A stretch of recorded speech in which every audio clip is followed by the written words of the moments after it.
Let's have a look here. Has this gone live? Yes, it has. Nice. You're live. Watch now, you're live. And get this open. Has you worked? It has. Is that like that? Cool. Now that being the case, all I need to do now is what? I'm forgetting something. Oh yeah, I remember what it is. This. Like that. Cool.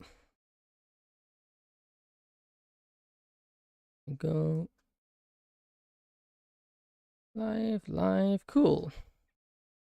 That's worked. This has worked massively. Hello XY. Oh, YX, sorry. Welcome. How are you doing?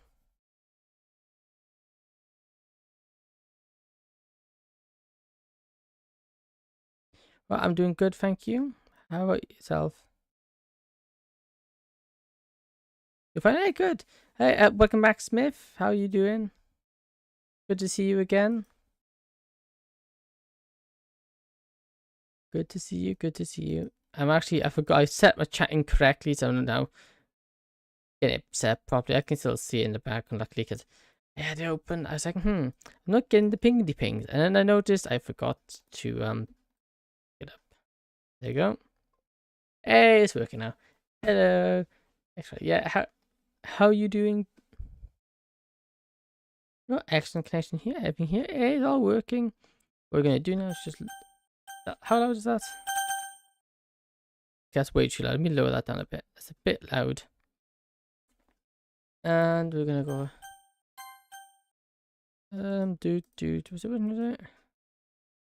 This one, I think. And then go configuration. That. There you go. I think that's all good now. I think that's nice and balanced. It looks all balanced on my side. That's good. Nice. Okay. We're gonna continue off where we left off. We just had a fight with our guardian and our kind of parent figure. We said some things that we probably shouldn't have said. Should I start my homework? I have 73 pages in math, 7 in English, 3 articles. I have 5 days to finish them. But you probably should, yeah. That's a lot of work to do. Whew. That is a lot of work. I would probably recommend doing that. Yeah, so I went an hour in a flashback. Duels, can we play more frisbee? Give me a minute, just give me a moment, kid. I have to catch my breath. You seem to have an endless amount of energy today. I am very happy. Really? It's been a while since you said that. Well, you and Ashley have been super nice to me and it makes me happy. That's awesome. I'm glad to be able to make you happy. You know I love you, right? Of course, you two are everything to me.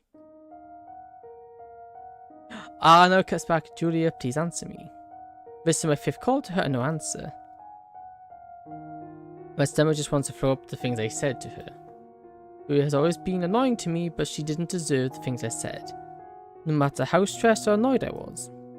I recognize when I am a douche, but even I can recognize what I said definitely went over the line. Well, I guess I deserved that. Giving up and calling for the time being, I decided to check on Monica inside my house. I make sure to remain absolutely quiet when entering my house. The door's unlocked, which is worrying. But I am aware that Julia has a habit of forgetting to lock the door behind her, so I assume that was the reason. I can hear a faint aromatic beat of breathing. Investigating further, I see Monica pass out on my couch. She must have fallen asleep waiting for me. Great, another thing that I'm going to have to deal with tomorrow. Grimacing, I approach Monica, wrap one under her knee and the other under her back, then I carry her up to my room. Yep, I agree with Smith here. Keeping the lights off as to not disturb her sleep, I lie her gently onto the bed and cover her up with my blankets. She shifts and groans slightly, but just as quickly returns still and quiet. I'm so sorry getting you involved with all this mess. I promise I'll find a way to stop this all. Whispering the end of the statement, I leave the room and head downstairs. The umbrella over me stops the rain from covering my body. My eyes focus on the depth of the clouds that tower above me. I look down at my phone, expecting something from Julia, but nothing so far. A weird feeling of remorse has stuck with me ever since I said those things to her. The anger that overcame me and the stress of everything that happened took over me. Julia's normal, grumpy attitude to try and lighten the mood just annoyed me off, and I let it get a hold of me. She didn't deserve what I said to her. I never thought of her as nothing to me. If anything, she was as close to me as Ashley was. So I understand how hurt she was by what I said. I wouldn't have expected anything else. I wouldn't expect anything else. Things behind me shake as I notice Monica peering out at them. We make eye contact and she motions for me to come inside. Turning on my heels, I walk back inside the house, closing my umbrella, leaving it next to the door. Hey Echo. You're awake, that's good. Yeah, thank you for letting me sleep in your bed. Yeah, you kind of passed out cold when we got back. A quick screenshot. Don't mention it, I wasn't able to sleep anyway, so it's not like I would have needed it. Can't blame you, I was barely able to sleep at all. I was lucky that I did. You needed your sleep, that is what matters most. What about you? You were arrested. Yeah, I was. Then I was able to go after they came to their senses. I tried to tell them you weren't at fault. Not like I can blame them anyway, they did their jobs. But there's something we need to discuss. Yes, there is. I can't stay at home anymore. And my dad doesn't have anywhere else to house me. Then you can stay here. Julia isn't talking to me right now, so I don't think she's going to protest. Are you sure? Yes. Thank you. You're an amazing boyfriend. Monica tries to walk over to me and wrap her arms around me, but I stop her before she can. Huh? We need to talk about everything that's happening. At this point, it's very evident this is not a random act of violence. These people are targeting you specifically for some reason. And I think I may know why. Monica sits down on one of the chairs and looks at me quizzically.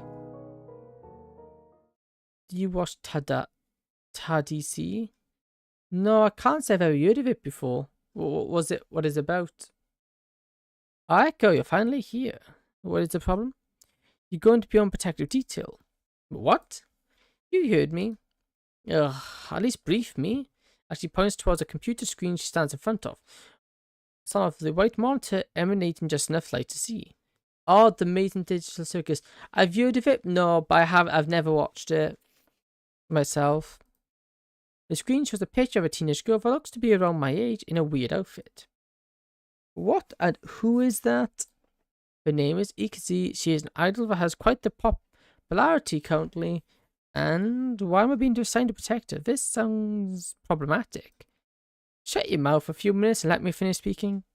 Unless you want a hand mark across your face. Yes, ma'am.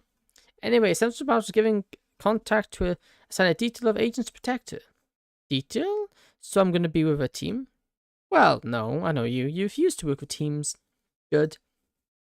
That's why we're sending you, Echo. You have the skills and power of an entire division of 5 digits. So, for efficiency, we're sending the best 4-digit we have. You. Are you sure that's a smart tactic? Are you questioning me? Solve for x minus 7x minus 1 minus 15 minus x equals minus 2x. Oh, that is definitely not a nice math. Only 15 more to finish the first page. Yikes. Yeah, I've done that. So you have to do the brackets first. So that'd be 15 minus x, but we don't know the value of x. So,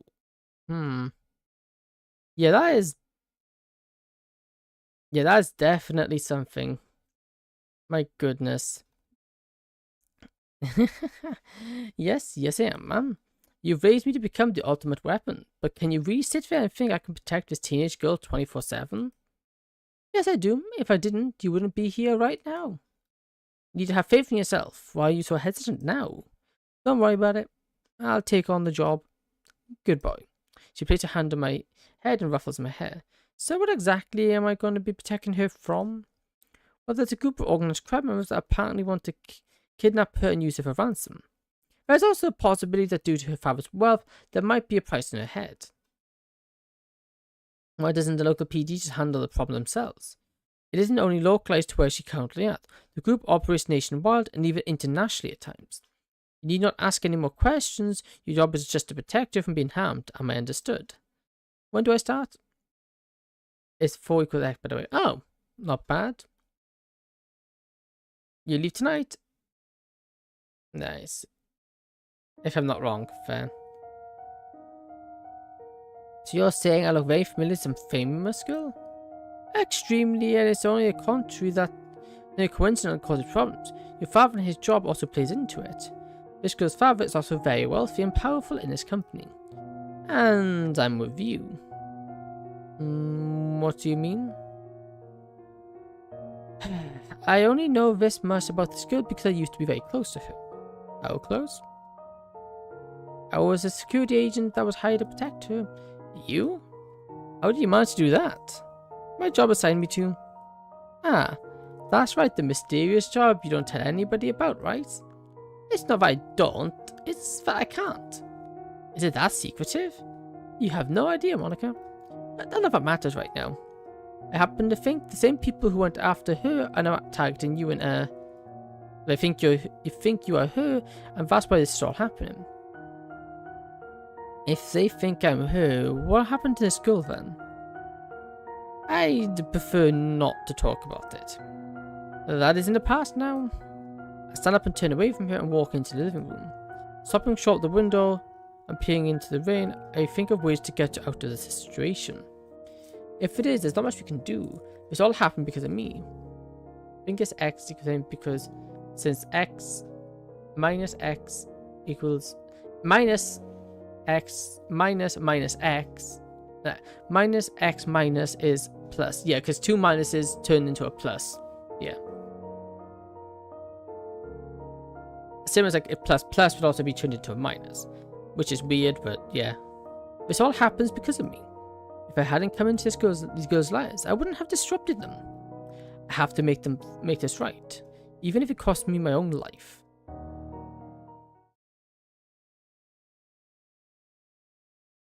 But I don't think, even if we do it, they're gonna keep coming after her. Closing the door behind me, I quickly reach into a small black bag I have set next to my bed. Retrieving a small black book and hold it in my hands, I sit on my bed and rapidly switch through the pages. Reaching a specific page that has neat handwriting in blue ink, I stop and stare at the words inscribed. Did you get minus 4x minus 16 equals 0? I think so. You multiply the minus 4 by everything. So I don't multiply the other one. Dividing. Division. Divide it by 4. Yes, it's been so long since I've done algebra questions.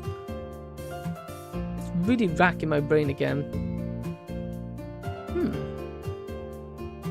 After a satisfying amount of time, I close the book and place it into the backpack. Turning the room, I focus on the black suit, the cover hanged up near the door. Unzipping the cover is a very clean and finely pressed black suit. Running my index finger through the middle of the seams, the trousers, I check to make sure the suit is pressed correctly. But you're right, I'm wrong. Perfect.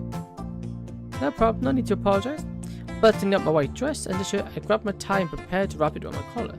As I do, the door knocks gently, instantly swaying, signaling who the person on the other side is. So they keep on trying, I feel. But silence me, I do take care of me. Watching me as my anxiety. Ah, interesting. Anxiety is a horrible thing. Yes, don't wish it upon anyone. Come in. As he walks in, looks up and down at myself as I continue to wrap the tie around my collar. What do you want? I just wanted to see what you were up to. You look all guessed up. She gestures towards my formal attire and bed where my jacket lays neatly. Your father said we have formal plans tonight and I am to be dressed accordingly. Ugh, yeah, I kinda don't want to go. I'd much rather just relax here tonight. Who's right? I'm not sure. I don't know. I kind of don't want to go. I'd much rather just, yeah. But that's the someone important is going to be there at the gala, and I should meet him. Yeah, one of the Japanese prime ministers, Addis, is going to be there. I know, I'm not really that intrigued by it. Really? Up my tie on myself, I begin to knot it. But Izuki reached up and grabbed a hold of my tie before I could. I just happened to be interested in someone else. An electric feeling shoots my back, but it isn't a feeling that would normally make me recoil. It's a feeling that I oddly enjoy and feel at peace with. Strange. Izuki knots my tie for me and tightens against my collar. We both lock eyes for 5 seconds before my watch beeps and interrupts our moment.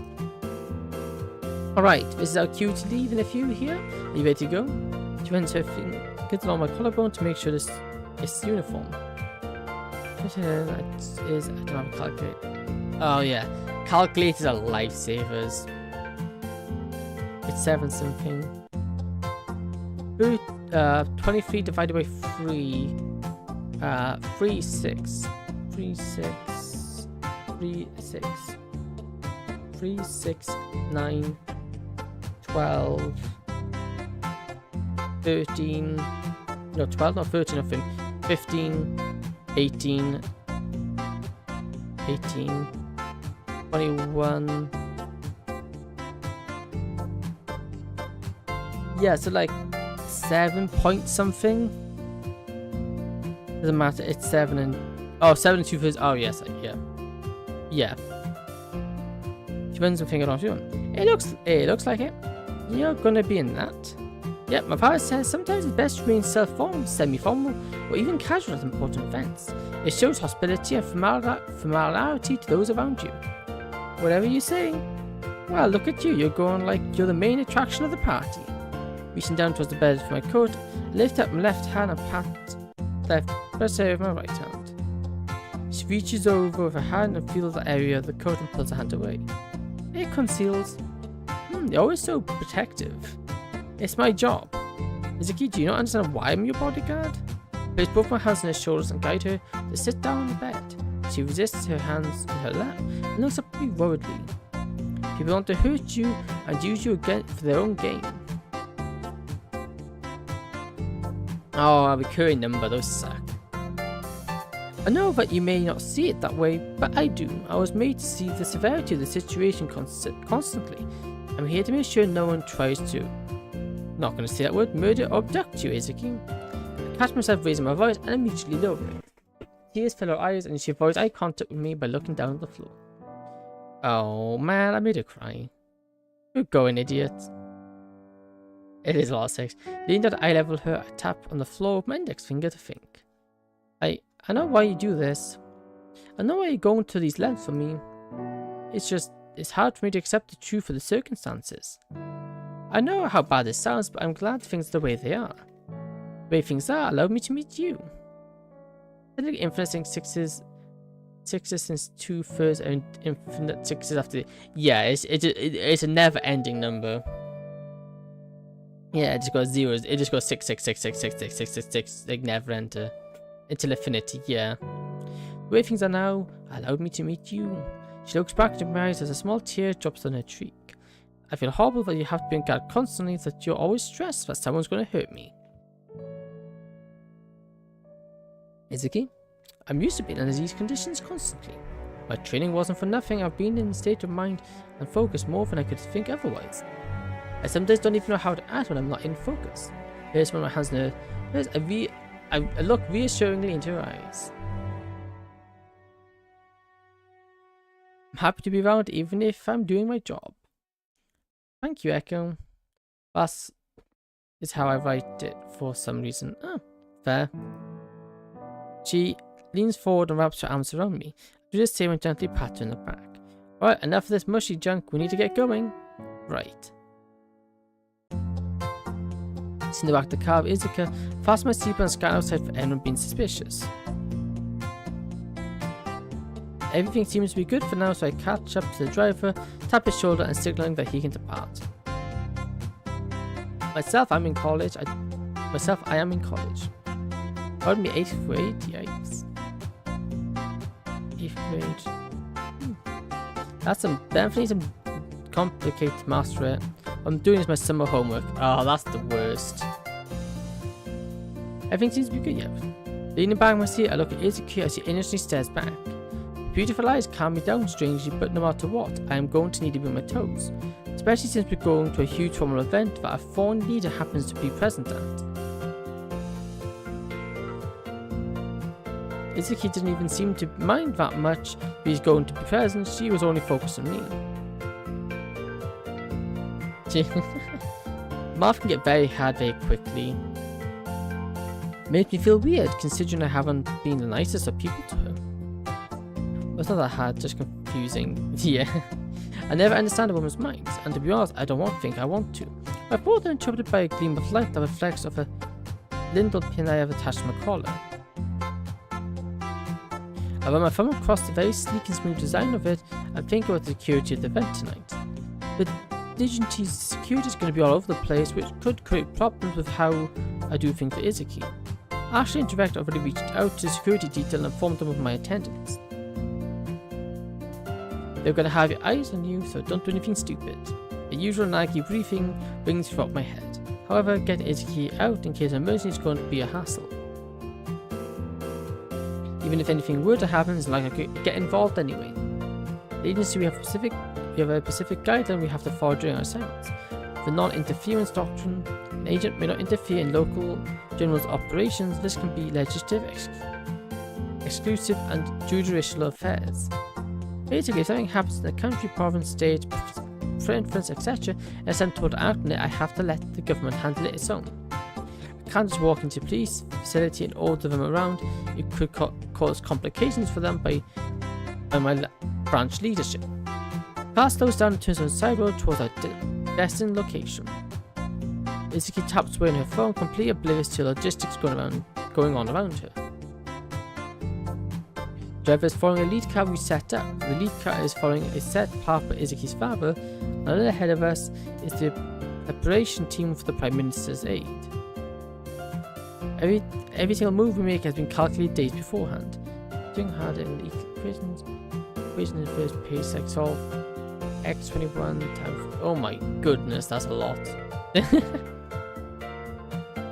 But to someone like her, who just lives her life day to day like a normal person, she wouldn't notice things like this. In her mind, she is just on her way to a party so she can meet people and have fun. As we reach one of the predetermined markers, I clear my mind and prepare for tonight. Stevens, very tall and very well-built man, stands in a suit guarding the stairwell. I reach in my coat pocket and retrieve my ID. Holding out to him, he silently inspects it and gestures me to go up. Thank you. Don't mention it, sir. Proceeding past the man up the dark stairwell, I head towards the rooftop. The party has been going on very well for the night. Everyone seems to be having a nice time. No issues, no calls for help, no overly drunk people getting too ambitious. Everything's going fine. Accent to my class, so it's harder than normal. Ah, fair. The soft echoes of my feet against a concrete stair reminds me of exactly where I am. But don't let that bother me. I have a goal in mind that is on the roof. Cool Pacific breeze brushes against the rooftop and brings a new and clean air about it all. 71st is same as 100%. Wow. Scanning the rooftop, I catch a glimpse of what I'm looking for. Jumping in my tire and ensuring I look presentable, I walk across the rooftop. As I approach the bench, she sits. Izuki looks up to me in my eyes. Oh hey! I sit down next to her on a small bench that overlooks a very scenic seascape. Izuki hands are placed neatly in her lap. She twiddles with her fingers as I lean back. Need to get away for a bit, eh? Yeah, I want a little bit of peace and quiet. I say quiet then. Not usually, I could listen to you for hours on end. Yeah, be careful what you wish for. Why, is it because it might come true? She scoots close enough to her arm's touch. She looks away, evidently trying to hide how red her face is. Oh, you're homeschooled? Same as me then, Smith. Well, I was homeschooled. Though I'm well off. Oh, fair. That's always make things easier.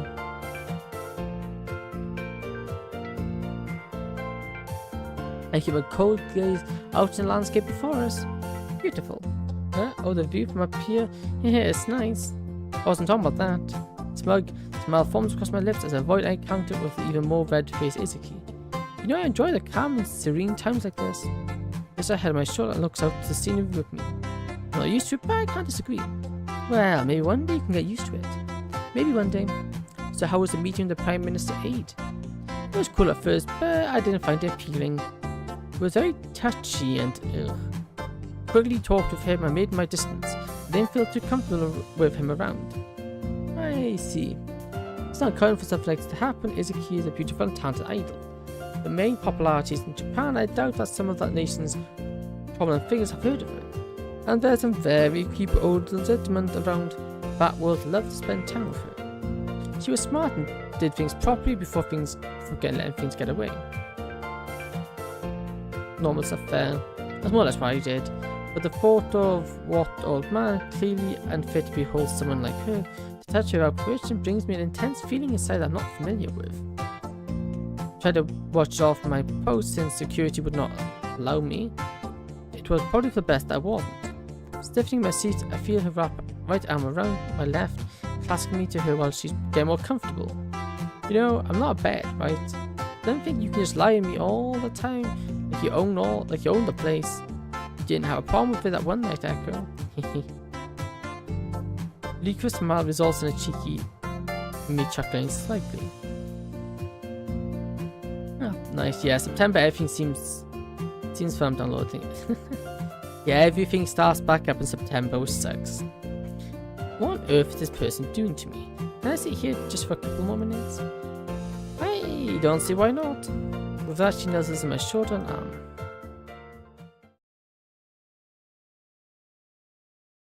After a few moments of silence and comfort, my phone vibrates. My poke caught it, almost startling me out of my break. This doesn't seem good. Like you have a summer break until like the 1st of next month. Reaching in my pocket with my free hand, I retrieve the phone and look at the text sent. Echo, call me now. Madam Archie lights up my phone and sends me into a state of alert. He turns her head and looks at me. Is everything okay? I'm not sure. I connect a small earpiece belt into my suit to my phone and put it into my ear while calling Ashley.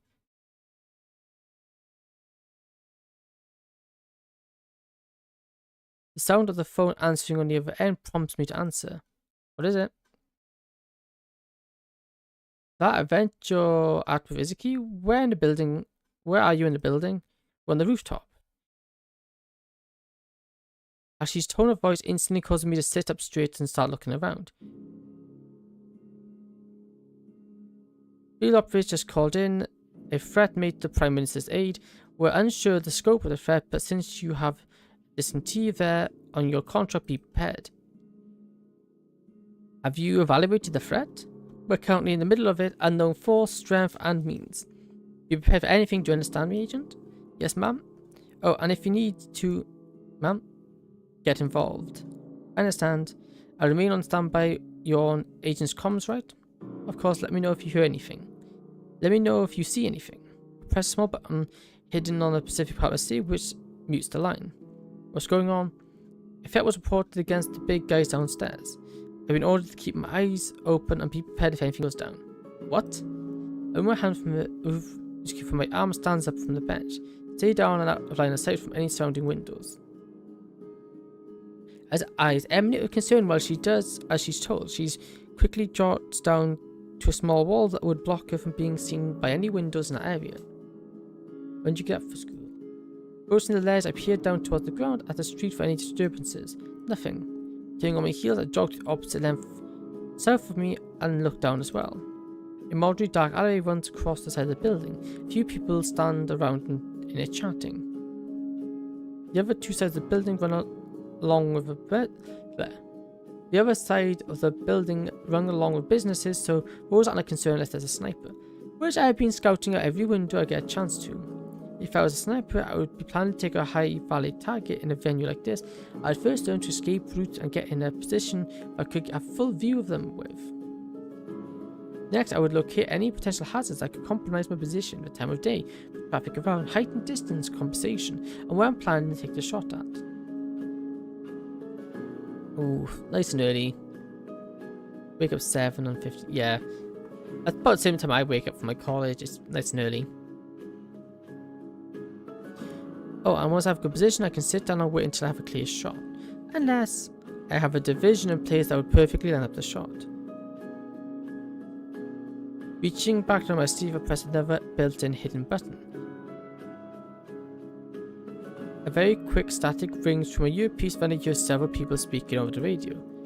Security acts as they should after the threat was reported. However, no manic or stressed out voices. That's good. That means nothing bad has happened yet.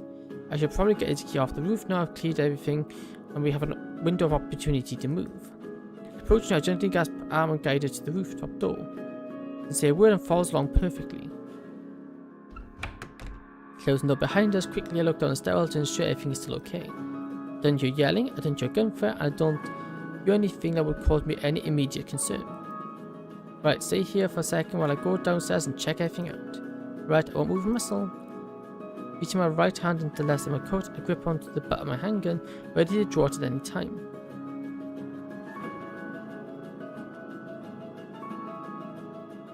Getting down the stairs, I make sure to keep my pace quick while listening to everything around me. Reaching the guards at the bottom of the stairs, I remove my hand from the part and speak to him. Yo, what's going on? Yes, we're on alert status right now. What about you? I know you're from them. You're from them with some singer chick. What about you? Scouting, making sure nothing's popping off yet. I see. Where's she then? Let me worry about where she is, okay? Just keep doing your job and radio if you see or hear anything. Yes, sir. Opening the door to the hall that leads into the main area, security's moving around like they just normally would. There's some... Yikes, that's a lot.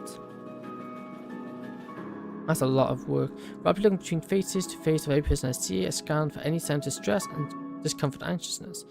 I don't see that. I don't see the bid from Japan around, so perhaps they moved him to another location, I guess? I should check outside. But then again, I need to stay near Izaki. I'm not going to be taking any unnecessary risks. If anything, the guards down here can hold back any preliminary threat if needed.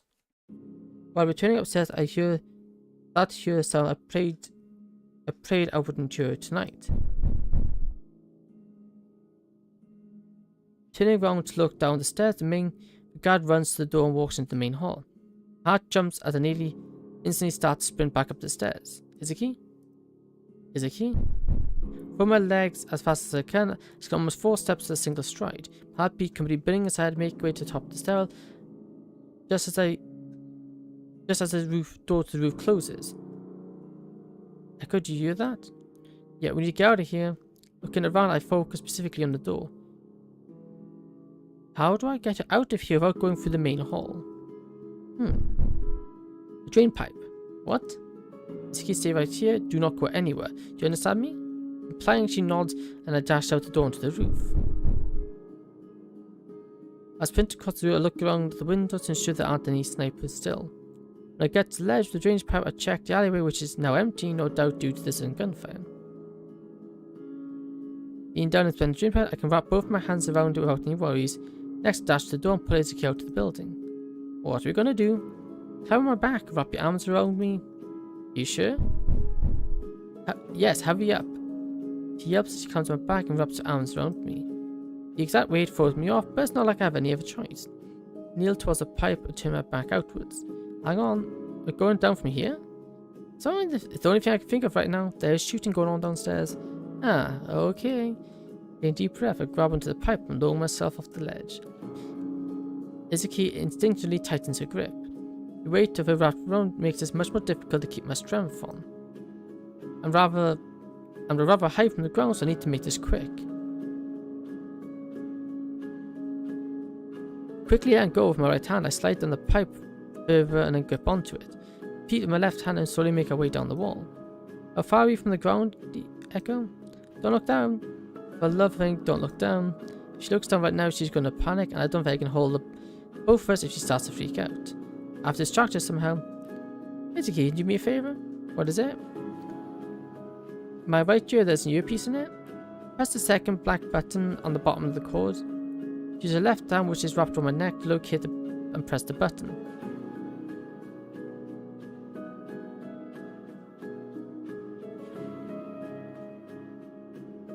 I could do quite a bit of work there, that's good.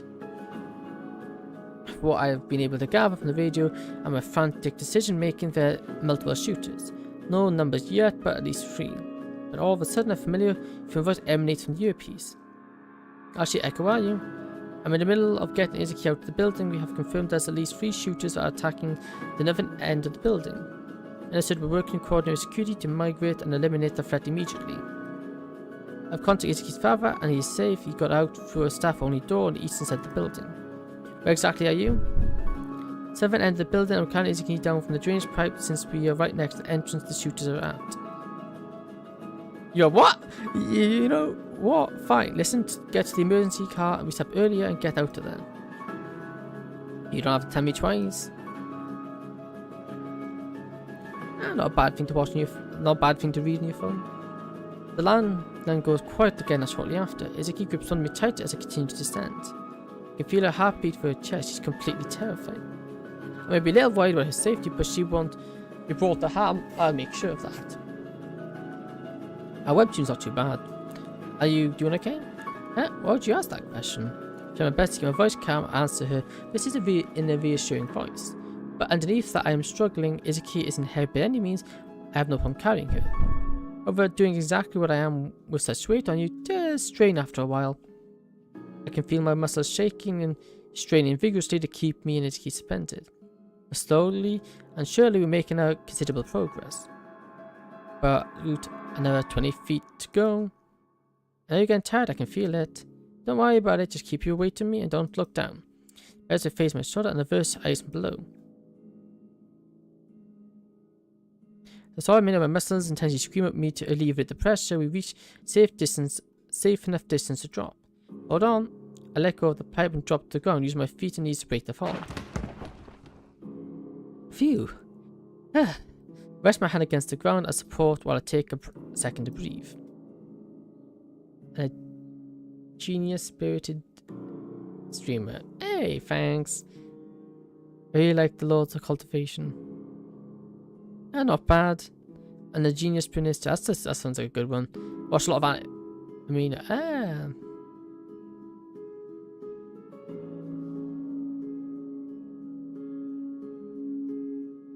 Oh, what ones do you watch? What ones are you interested in watch? Or like watch? He's hopped off my back and crouched down next to me. We have to get out of here. Take my hand, I can help you. He offers her hand to me, but I slap it away. I'm fine. Standing back up, I ignore the ache that comes from my left shin and start to navigate the alleyway.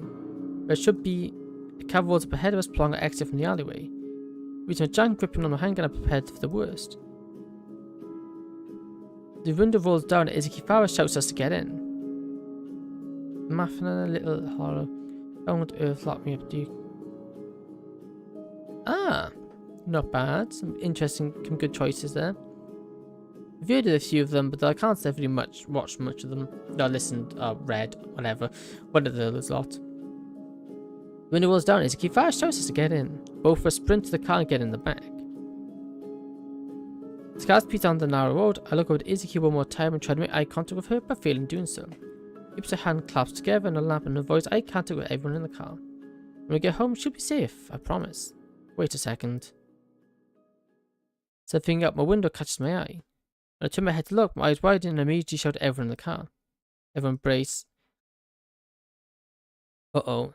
Grabbing onto the handle installed in the roof car, I reach over and grab Izuki, keeping her secure in his seat.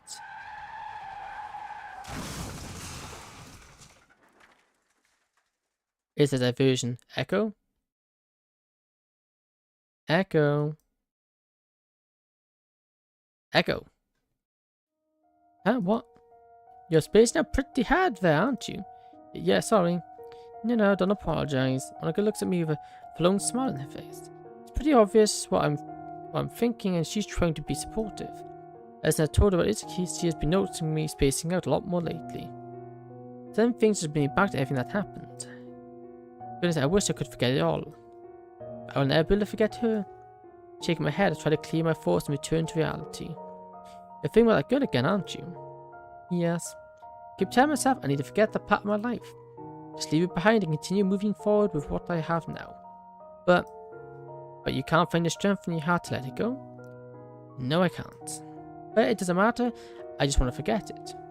I have other more important things I have to focus on now. As I said, I have to continue moving forward with what I have. With the monarch in the eyes, I reach over and place my hand on his shoulder. I have you now, and I promise I won't let anything happen to you. Anti-50, interesting name. Good blushes a little and places her hand on top of mine. I know I may not be some super popular singer and dancer, but I'm always here for you when you need it. Don't compare yourself to others, Monica. You're too special a person to allow herself to be compromised. You mean that? Why wouldn't I? Well, thank you, that means a lot to me. Don't mention it. Monica smiles ecstatically at my words have brought her great comfort. I wonder what Ashley would think about her. She'd probably say something along the lines of, you sure you can pick them, can't you, kids? Then she would find some way to gossip about me to Monica and probably put me in an awkward situation that would leave me uncomfortable. She always did that to me, and I oddly miss it. Wait a minute, I just got a great idea. Monica needs to get away from here while we plan on how to deal with the problem at hand, and I've been meaning to visit a special place for some time now. I think now is the time. Monica, I want you to come with me somewhere. Huh? Where are you going? It isn't safe to be around this area too long. Whoever's trying to hurt you will eventually find out where we live. We need to go somewhere else for a while, okay? I don't know, Echo. The idea of leaving everything behind really doesn't sit well with me. Everything is happening too fast. I don't want to lose my place here. You won't, but for now, it's smart that we leave the area and figure out a plan.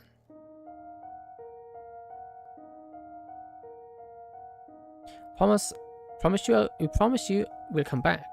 Monica sits on the couch next to me and visibly ponders to herself. A decision like this will need to be considered with great thought, but it doesn't look like we have any other choice right now. Alright, I trust you. Alright, give me a minute so I can organize transport for us. Right. With a hand on my knee, I stand up and reach in my pocket for my commissioned phone. Opening up and accessing my contact list, I scroll past Julia's and immediately feel empty inside. More than halfway down the stairs, I scroll back up and press call. But unfortunately, she doesn't answer her phone, it's just immediately directs to voicemail. When prompted to send a voicemail, I try to leave a hopeful message. Julia, cheers me, please call me when you can, I want to talk to you about what I said. Pressing end, Monica and I exchange looks of understanding. Then Julia goes to me and I have to resort to another method of transportation. And I'm not going to risk Monica's life by taking public transport like a taxi or train. I'll have to use the resources the agency gives me. Finally reaching the bottom of my contact list, I select the familiar name and press call. As the vehicle cruises down the alleyway, Monica watches the landscape change from the city to countryside. By request, she sits shotgun. It's so pretty out here. Have you never been out of the city before? Only a few times, but because my dad's work and school, I had to be in the city constantly. Which makes the time I leave the city awe-inspiring. I see it normally, not anything special. Why is that? I grew up in a more secluded area than you'd expect, so I was around this a lot more than the majority of people. Oh, I see, I wouldn't have expected that. I tend to surprise more often than not. That's part of the reason why I like you. Yeah. Chuckle and smile while watching the trees pass. So, Monica, is it? Yes. I have just one question for you. How did you manage to get this hermit to open up to you? Oh, Echo? Persistence and determination, I guess. Jeff turns to look at me with a smug smile. Don't you start getting confident, old man. Hey, you called me for help and allowed to relish in some irony. Can't believe you just said that. I told Jeff the entire situation and he commented on how similar it is to Izuki. So for him to say something like that instantly sends me into a sour mood. But judging from facial expression, he removes his gaze from mine and waves his hand in regret. Returned the middle finger. So Monica, tell me about yourself. Both Jeff and Monica talk back and forth. I grab my phone and check for anything from Julia. Nothing. I feel horrible for what I said to her. I know I'm in the middle of something much bigger than a mere feeling, but Julia has always been there for me when I needed her. Everything I said to her was pure frustration and none of it was true. Whatever, I'll shake this feeling eventually. When Julia gets back in contact with me, I'll make amends. Alas, the long drive has finally come to an end. Jeff's vehicle pulled into a dirt lot that has a small trail past the brush line. No idea what you said. Yeah, that's a very interesting word. Me too, don't worry. We didn't wait fair.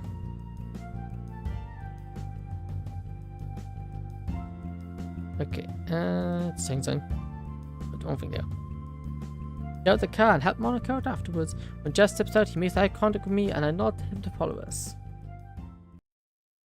Pushing past the bush and continue on the trail, we reach a very familiar place I've been to many times. This is the lake that I actually loved to spend time at. She took me here a lot when I was younger, and it was because she loved being here that I eventually grew fond of it myself. Now it just symbolized the bond that she and I once had. And for now she's gone, the lake is a much different place. It is a reflection of everything I have done, everything I have moved past, and everything that she's helped me through. When I just remember I don't even like that game. What on earth am I doing here? Here for a good chat. A good chat. Jeff hangs the back of the brush while Monica and I traverse the wooden deck that borders the lake. Wow, it's beautiful. It's a great place to think and relax. This is the place you and Ashley went to a lot? Yep, this is one of her favourite places to be. With a small section on the edge of the lake bordered by foliage and flowers, it resembles a symbol of beauty and peace in this world. This lake, in essence, is a veritable Garden of Eden. That's a bit of a... that's probably not as nice as just saying it is, dude. Garden of Eden is a lot nicer. Like that, the men's beauty.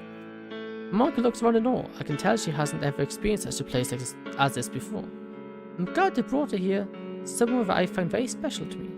So Monica, yeah? Brought us out here because it's away from the city and we can have some peace for a bit. But I also wanted to pay respect to the person who raised me. And here though, I have nothing better to do. Anyway, your presence is greatly appreciated. Thank you. Oh, I understand. I don't know much about her since she was so secretive, but I bet she was a great woman. She really was. I look up at the sky, at the clouds, like I used to do many years ago. She was far from perfect, but she did very good in her power to make me smile and make me happy. It was her who decided to take me in when I was the hardest point in my life. She taught me more than I needed to survive in this world. In fact, it was her that inspired me to pick myself up from the ground and keep going. You never told me. How was it you and Ashley met? Silently looking back at the ground, the wall beneath, as I repositioned my feet and leaned against the banister. My father did a lot of bad things when I was in his care. He beat me to near death hundreds of times, locked me in a pitch-black basement, staffed dehydrated me for days on end, tested experimental chemicals and drugs on me. There was much more I could go on about. But law enforcement caught wind of his activities and raided our home. During the raid, he fled and left me behind to die. What? How could anyone do that to their son? You'd be surprised what some parents will do to their offspring. But what happened next? It turns out during that raid, I was discovered in a near unstable state. Two women led the raid decided to take me in their care. Those were Ashley and Julia. My careers and eyebrow placed to left and hip, intrigued by my origins. Should I feel worried that 2 times in a row the answer was 0? You know, I can see why that's starting to get concerning. No problem, welcome back. I can see the pieces falling into place. Do you now? Monica and I share silent gaze. I'm sure she knows how I became who I am today. Well, do you want to say a few things? Yeah, I feel that it's probably best right now. Alright, I'll give you some privacy. Monica turns to walk away, but I reach out and catch her hand before she leaves. Huh? How would you hear of me? Monica smiles and turns her finger, stepping back by my side. Ooh, alright, here I go. Yeah, it's just me. I haven't been here in a while, and if you were here, you would have kicked my butt for not visiting. But I want to thank you for everything you've done for me. Give me a lot of support, but honestly, I still hold dear to this day.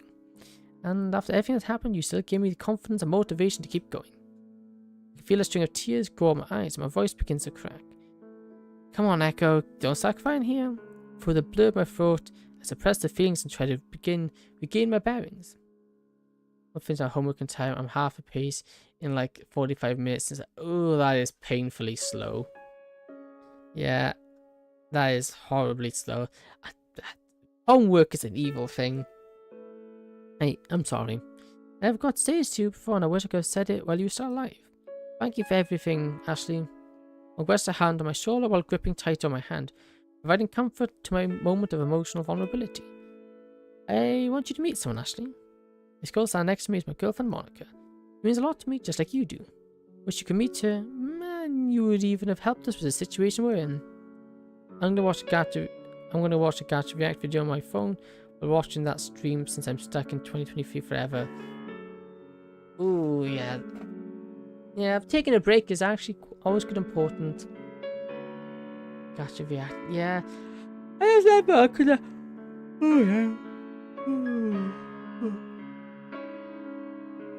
I could never get into it. I can focus, that's the problem. Yeah, interesting. Because if you were here, you would know exactly what to do. But this is what you trained me, so I could handle my own problems and deal with them like the man you made me. I want you down, Ashley. She did Monica and looked her in the eyes deeply. I want you down even, Monica. Rubs her arm around me my neck and hugs me, and a few tears dropping from her eyes. That's beautiful, Echo. Seeing you in emotional, it even made me start tearing up. Rubbing her back, I noticed Jeff standing across from us on the bus he was earlier. Hey, would you mind staying here for a sec? Yeah, sure. Thanks, I'll be right back. Patting on the back, I walked past her and towards Jeff. Finally get within whispering distance of him, I lowered both and softened my voice. So what is the plan? I have no idea. If things get serious, I may need to ask you to watch over and take care of Monica while I handle things. On your own? Don't have any other option. Why do you have to go off on Julia and ruin your privileges with her?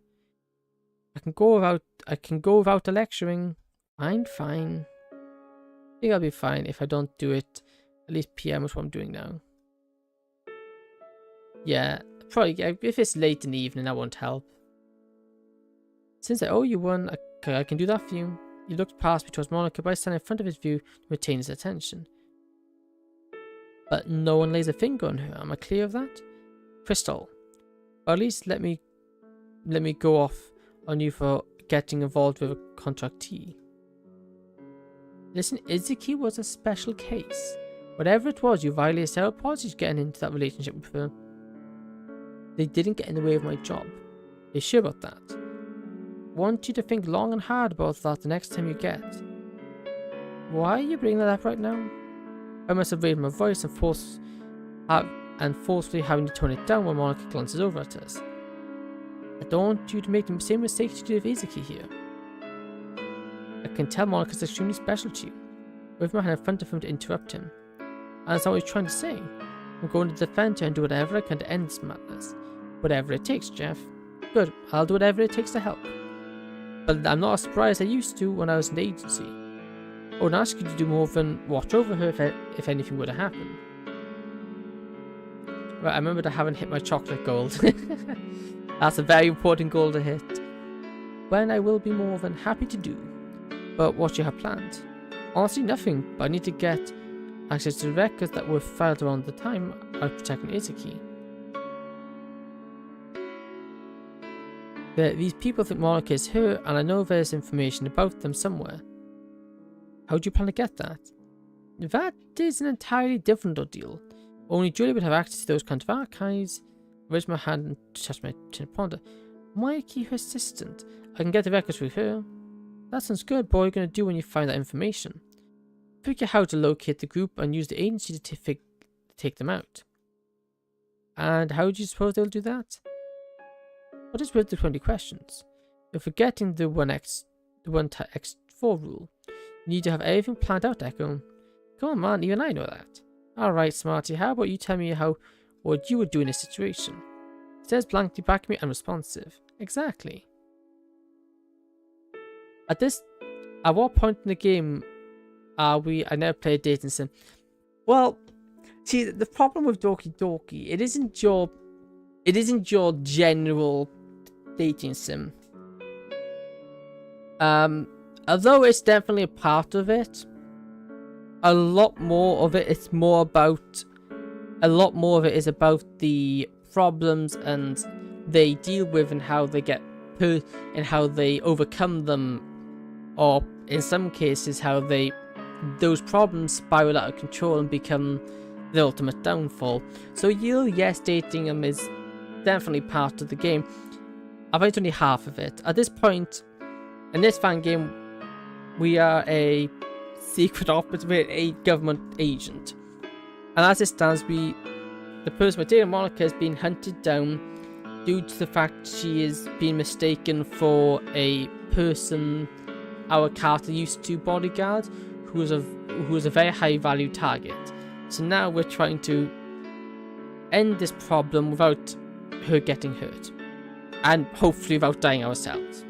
Most of the mods don't go this route. This is a very unique fan game in the fact that none of the other fan games I know have done it this way, but it's really good. So at the moment we're trying to figure out now how to put an end to these people who are hunting us, because they already shot us once and put us in hospital, but then broke into Monica's house, which is our girlfriend, broke into her house and tried to kill her. We stopped it from happening again. So now we're trying to figure out what to do. We went away from the city to get some distance, but we're trying to figure out now what's going to be the next plan. And our contact who usually helps us, we kind of had a shouting match at, and now she's not answering us. But I have a really bad feeling something might have happened to her. So I think her not answering, because despite the fact, yes, it's personal, her not answering would kind of say, because even if to be ignoring the fact that this could be work related is really, I know we said some hurtful things, but that seems also quite negligent on her side, especially considering she knows everything that's happening. But yeah, so far it's really good. That's dating wise, there's not that much of it. This one is very light on it. Previous ones I've played have had a lot of dating related stuff, but not this one. It's like that's only half the story. Okay, I'm gonna BRB real quick. I'm gonna go make a cup of tea, and then we'll be back to continue.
Sorry, I'm back. Yep, thank you.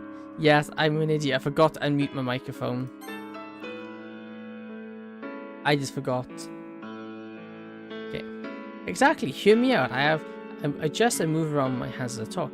If I can figure out who's in charge of this group, or at least figure out by a quarter that, the agency can lead a raid in them. They attacked. They are. Where is it? I lost. Where was I? They attacked an asset that was under our protection. I know for a fact if Ashley was still alive, she would have personally led an attempt to bring down whoever was in charge of that attack. You have a point there, but are you even sure the effect of the protection is active? Oh yes, no matter how soon or long ago it was still in a direct attack on an agency asset. You better find out who's responsible for this then, fast. You don't have to tell me twice. All we can do right now is wait. I can still contact Mayaki myself and get information out of her. Who? Nah, I'm not blonde. Giza. Oh, Giza, okay. Got it. For now, I'm going to at least relax for a bit here, Monica, and continue fortifying my plan.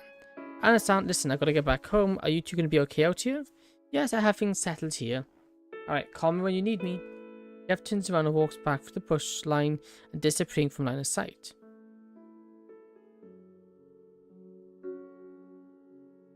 When I turn around, I see Monica leaning against the banister of the lake enjoying the scenery. She looks absolutely beautiful. The picturesque view I have from here I could watch forever. If only I didn't have the disdain I have now. But Monica here because of what's going on. I never wanted it to become like this. Would have preferred to bring her here in much happier circumstances.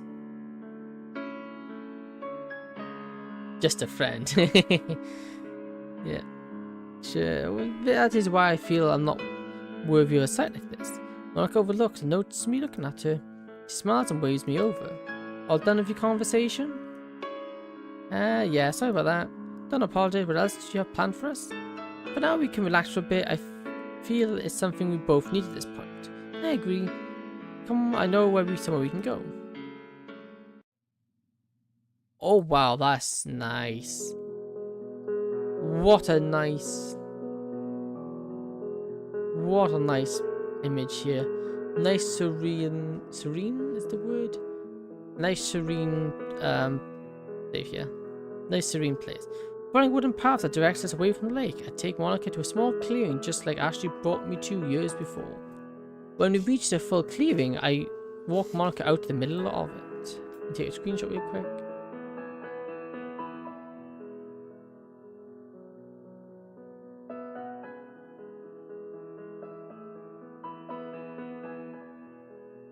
When we reach for a clearing, I walk Monica out to the middle of it.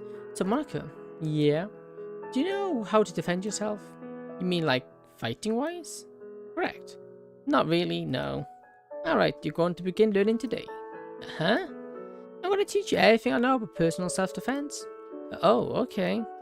Let's start with what you already know. I barely know anything about it.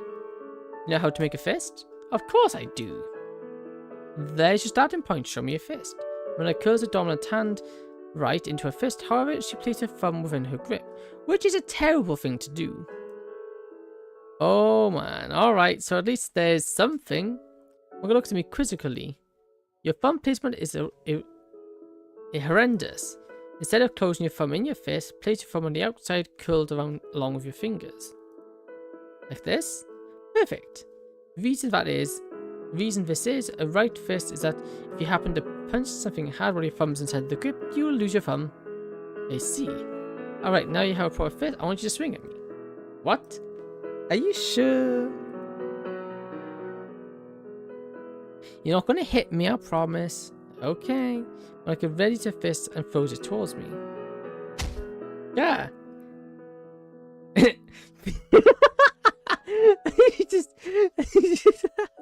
Reach up to my nose, I feel a small bead of blood drip down to my lips. Oh, it's okay. You have to learn to dodge, kid. I'm trying. You're too fast. Stop making excuses. Your enemy won't listen to you like I am. And even then.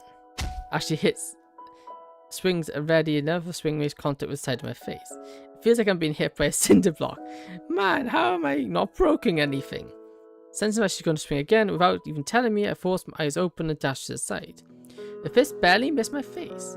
Good job, you finally dodged something for once. Ah, you're so fast. You will be too one day. Remember, you're still extremely young, but you have to learn to dodge anything your opponent is going to throw at you. She kneels to eye level with me and wipes the blood off my face. Anticipate any of the future moves I'm going to do. If you can accurately depict something like that, you'll be able to counter it and get the upper hand. Right. Try to catch my breath desperately. Ashley has been trying to teach me how to fight and counter attacks. But this girl here is too fast. And for you to expect her to be, she grabs hold of my collar and throws me behind her in the air. We're not finished yet, Echo. Yeah. Now that actually hurt. What do you expect? Do you want me to actually fight? She rubbed the side of her chin. I predicted the right hook she was going to execute, and I managed to slam my fist into her face. Dusting myself off, I stared at Ashley as she prepares to continue our spar. I'm extremely proud of you. After all your training, you're becoming a pretty formidable opponent. It's been a long year. Yes, when we started, you couldn't even dodge a single one of my punches. Now you can counter every single one. And frankly, it's starting to annoy me. Well then, come on, I'm ready for you. Reaching my arm out and make a come here motion with my hand. He smirks and starts walking towards me. Sadly, I took season 6 off Netflix. Oh, Netflix is terrible for that. They take so much stuff off and it sucks. The orange glow from the sunset illuminates the field in a way that makes Monica appear even more beautiful. I've been teaching her the basic self-defense over the last few hours, and she's been keeping up with it pretty well too. I've been letting her swing at me to get good form and to get the feeling of how she can expand her energy. However, she keeps checking on my side periodically. The wound itself is closed and surface has healed, but there's still a very prominent ache that is making itself known. The breeze blows past us. Monica's head flutters to the side behind her. You ready for one final test? Of course. I want you to actually try and fight me. What? Are you sure? If you can successfully land one on me, you'll pass the test. Alright, I'll give it my best shot. I'm also going to be throwing in a wild card. Looks back at me. I'm going to try and grab you and carry you away. I see, and why exactly would I want to fight that? Mick giggles to herself as she winks. I'm sorry, I'll be serious. So will I, here. Stand up straight and slowly start to walk towards her. When I balls her fist, hands her fist and raise them into proper form, I taught her.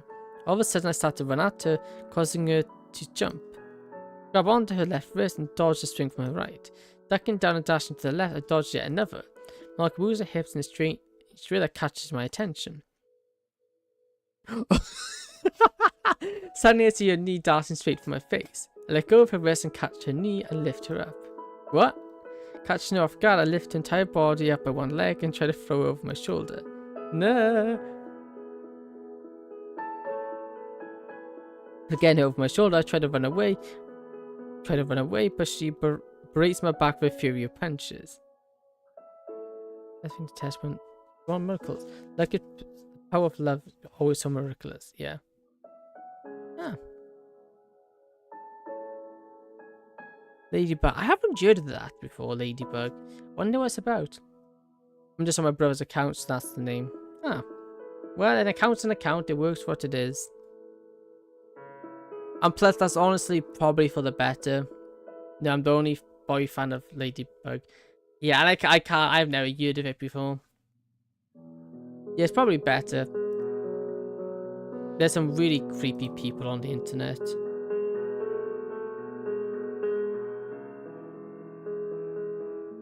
Finally getting the chance to start running, I throw my legs out as far as I can to simulate what someone who has taken Monica would do. But she turns to the side and kicks her knee into my face. Gah! The sudden blow to my face stuns me, causing me to let her go and fall to the ground. Turning around to face her from the grass, she stares back up at me.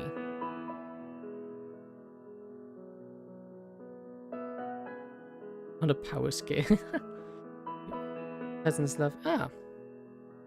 That's good. Damn, you did good, did I? She breathes heavily, trying to catch her breath.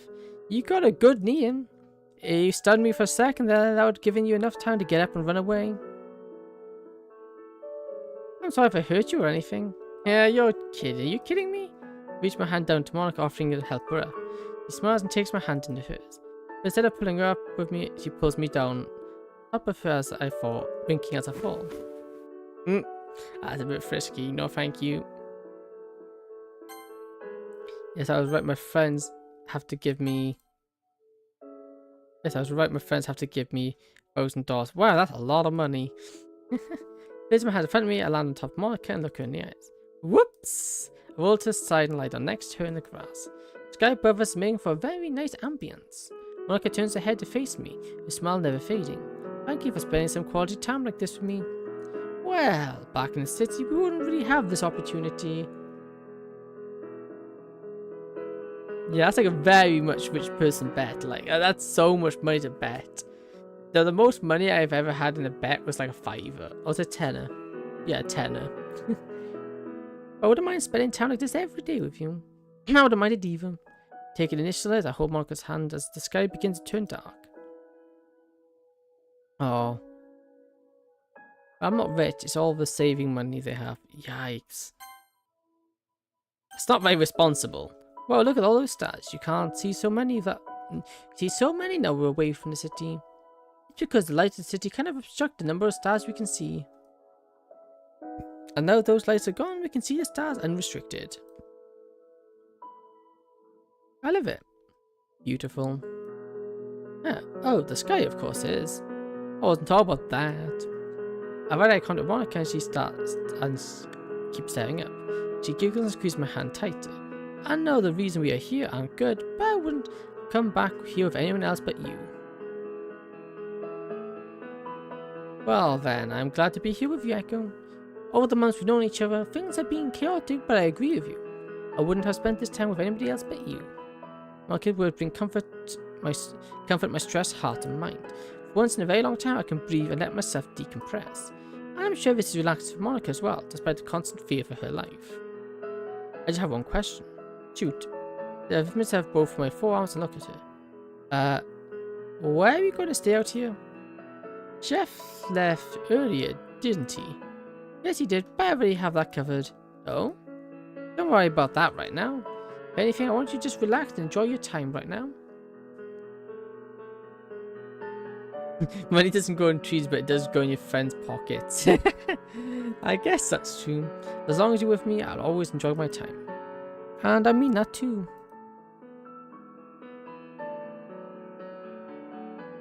Thank you, Monica. Please don't thank me. You've done so much for me that, frankly, I don't think anyone else would even think of. After all, you did take a bullet for me. A lot of people can say they would, not almost none of them would actually bite the bullet per se. I should be thanking you, Echo. Monica leans over me and kisses my cheek. My face immediately flushes hot and I get immediate embarrassing urge to look away. But I keep looking at the person in front of me. The person who claims the raging inferno inside my soul and replaces it with burning desire to give her whatever I can do to make her happy. However, in her eyes I can see sleep is creeping up on her. We should probably get going so she can rest. Going to my feet, I help Monica up to hers. We're getting up already? Yeah, we're both tired and could use some rest. Oh, okay. Surveying the area for the familiar landmark, I find a small trail that Monica followed to our destination. We reach a long carving along the trail that sends a shiver up my spine. I found one of the keys and unlocked the door to the cabin, but it's still the same way as it was all that time ago. Almost compelled to say I'm home and wait for a response. But as silly idea as I know I won't get one. What is this place? I go through the door and looks around curiously. This is Ashley's cabin. It's still here? Yep, Julia maintains it for us since I don't get the opportunity to head out here anymore. Seems like she's doing a good job at it. The cabin is rather small, but that never bothered Ashley or Julia. Ashley was a minimalist and she didn't require much stuff to make her happy, but when she did have something, she made sure it was quality.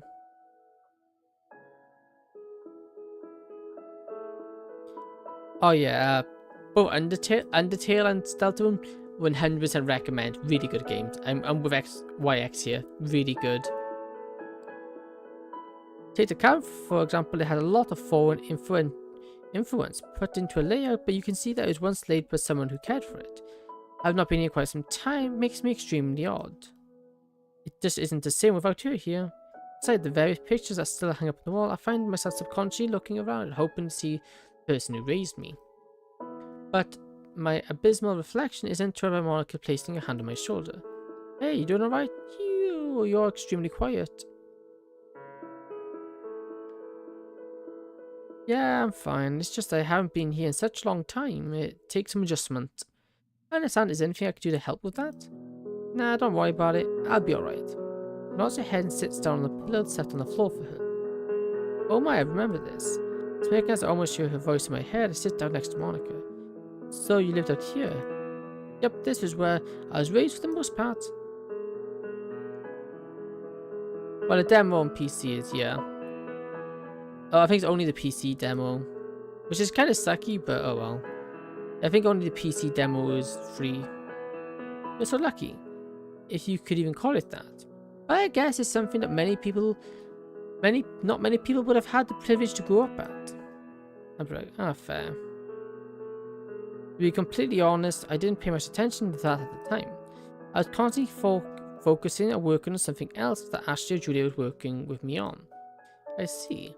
Monica tries to fight a yawn after saying that, but fails horribly to do so. Afterwards, she looks away in embarrassment. Sorry about that. Am I that boring? No. You don't need to lie. You're horrible. Renji pushes me to the side while giggling. I'm just tired. Well, why don't you get some rest then? I would love that. Patting my hand against the ground, I stand up and walk over to the side closet. Oh, that gave me some anxiety. It's fine, everyone like me is broke. Oh, yeah, I know the feeling not having money. It's a painful one, but it is what it is. Make do with what you have. Opening the door reveals a bunch of packed away stuff, including what I'm looking for. A small chest contains linen and pillows. Grabbing a sheet and a blanket and 2 pillows, I walk across the room to an empty mattress. I make the bed while thinking to myself how the sleeping arrangement is going to be. The bed is pretty small, so if Monica decides to sleep in the bed together, we would be closely confined. I'm not old enough to have a job anyway. Me too. Apart from birthdays. Well, I'm trying to get a job, and I can tell it's a nightmare. I can't get one at the moment, which is annoying. I was selling some of my Percy Jackson books. Hey, those are good books. Very good books they are. I don't want to make her feel uncomfortable or anything like that, so it might be best if I offered the bed and slept elsewhere. Plus, it wouldn't be easy for me to fall asleep tonight. The majority of my night would probably be sitting outside thinking. After making the bed, I turned to Monica and gestured towards it. You're free to have the bed. All to myself? Are you sure? Yeah, the bed looks too small for both of us anyway. Well, aren't you a gentleman letting the girl have a bed? She jumps back to her feet and walks across the room to the bed. Sitting down, she runs her hand along the blanket. I think both of us could fit here. Oh, I know where she's going with this. Yes, that we do.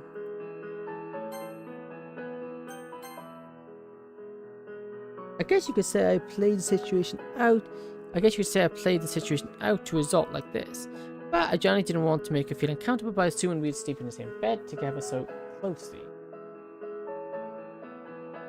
If that's what you want, like, well, I'm not going to deny that. Sharing a bed with a pretty girl, I'm all for it. Only if that pretty girl's me. Monica winks at me, internally sending me into a flustered haze. Well, who else would it be? You seem to be the only one of the people who can make me talk normally. This respondent just smiles at me. She winks while she puts her hand on my shoulder. I guess I'm lucky then. She lifts the blanket from the bed and climbs underneath it. Fighting the urge to walk away, Monica stares up at me and invites me to bed with her. Finally giving to my exhaustion and her invitation, I get into bed. Whether I lay my head on a pillow or face her, her emerald eyes look back at me. Her smile paired with the warmth of her body and the blanket instantly calmed me. I reach over to her and rest both our foreheads together. I lift her inches away and we share a kiss. Okay. The initial feeling comes over and my heart courses through my veins. This feeling, I'm not used to it, but I like it. Furthermore, my feelings for her burn intensely from our kiss. The resolve I have to protect this person is reinforced further, like I have branded a new fire inside me to see her through it. Then put my heads away, we look into each other's eyes and continue. Okay, we're supposed to be sleeping. She lies quietly dreaming beside me as I stare at the ceiling. The only sound can be heard is the crickets outside. Even right now, my mind is calm and quiet.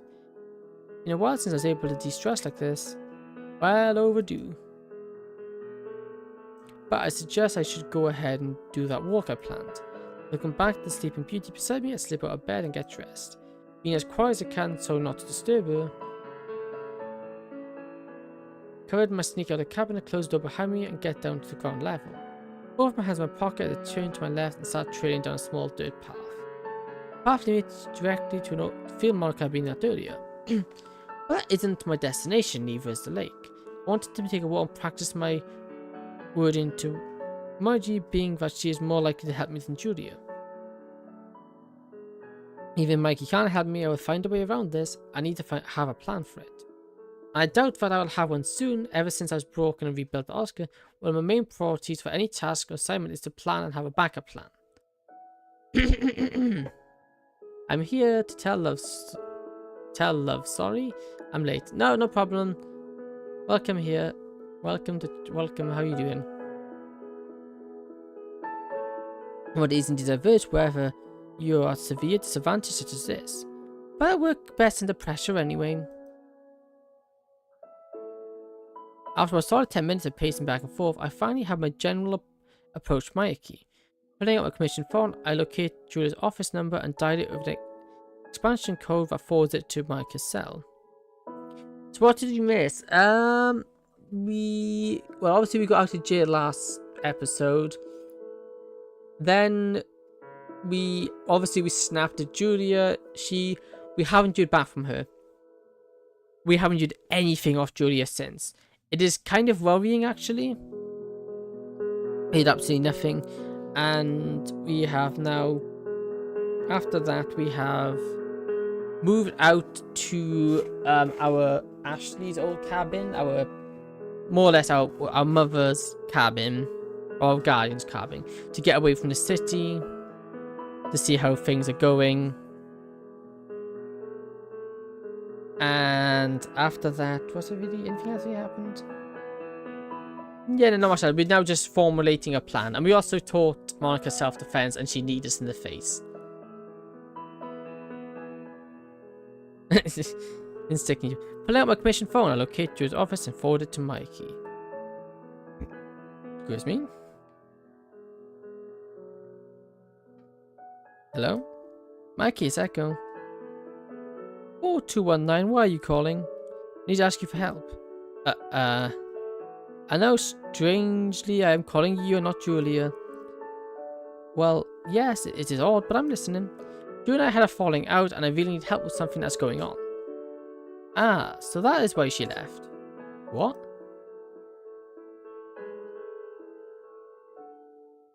Julia came into the office, filled out a leave form, and took a personal vacation from duty. Goodness sake. But I'm more than happy to help you what you need. I want you to look up some records for me. I'm not at the office right now. I left a few hours ago, but I can check them out for you in the morning if that's okay. That's perfectly fine. I need you to look up any records under the service tag for assignment code 86901. Any specific you want in regards to that? The records will be brought an assignment I was contracted with a while back. I was tasked with security for someone who was under company protection. You will read what happened during the assignment, and I have reason to believe the people involved in that are making a resurgence after me. Wait, what do you mean after you? I can explain everything easier in person after you locate the record. I need to know anything that can help me locate the identity of the attackers. This would be a gross misuse of agency's resources. Are you sure you absolutely need this? Yes, my key is critical. Julia would provide me them if she were there. Mikey remains silent. I can tell she's deliberating about it. I mean, to be asked about something she would have almost no information about, I would ask questions too.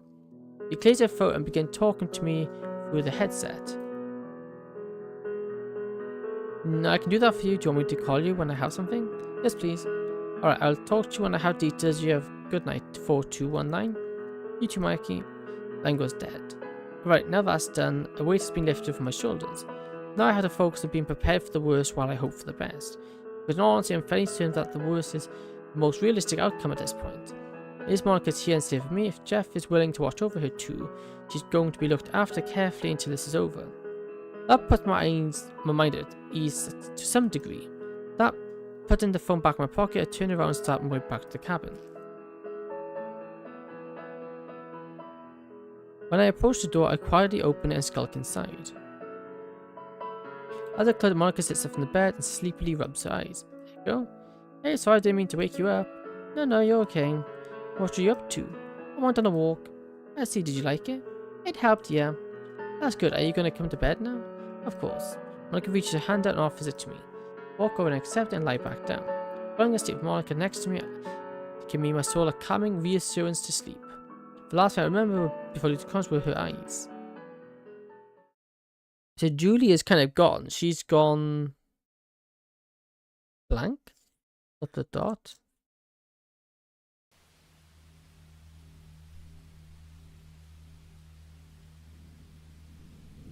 What? What on earth is going on?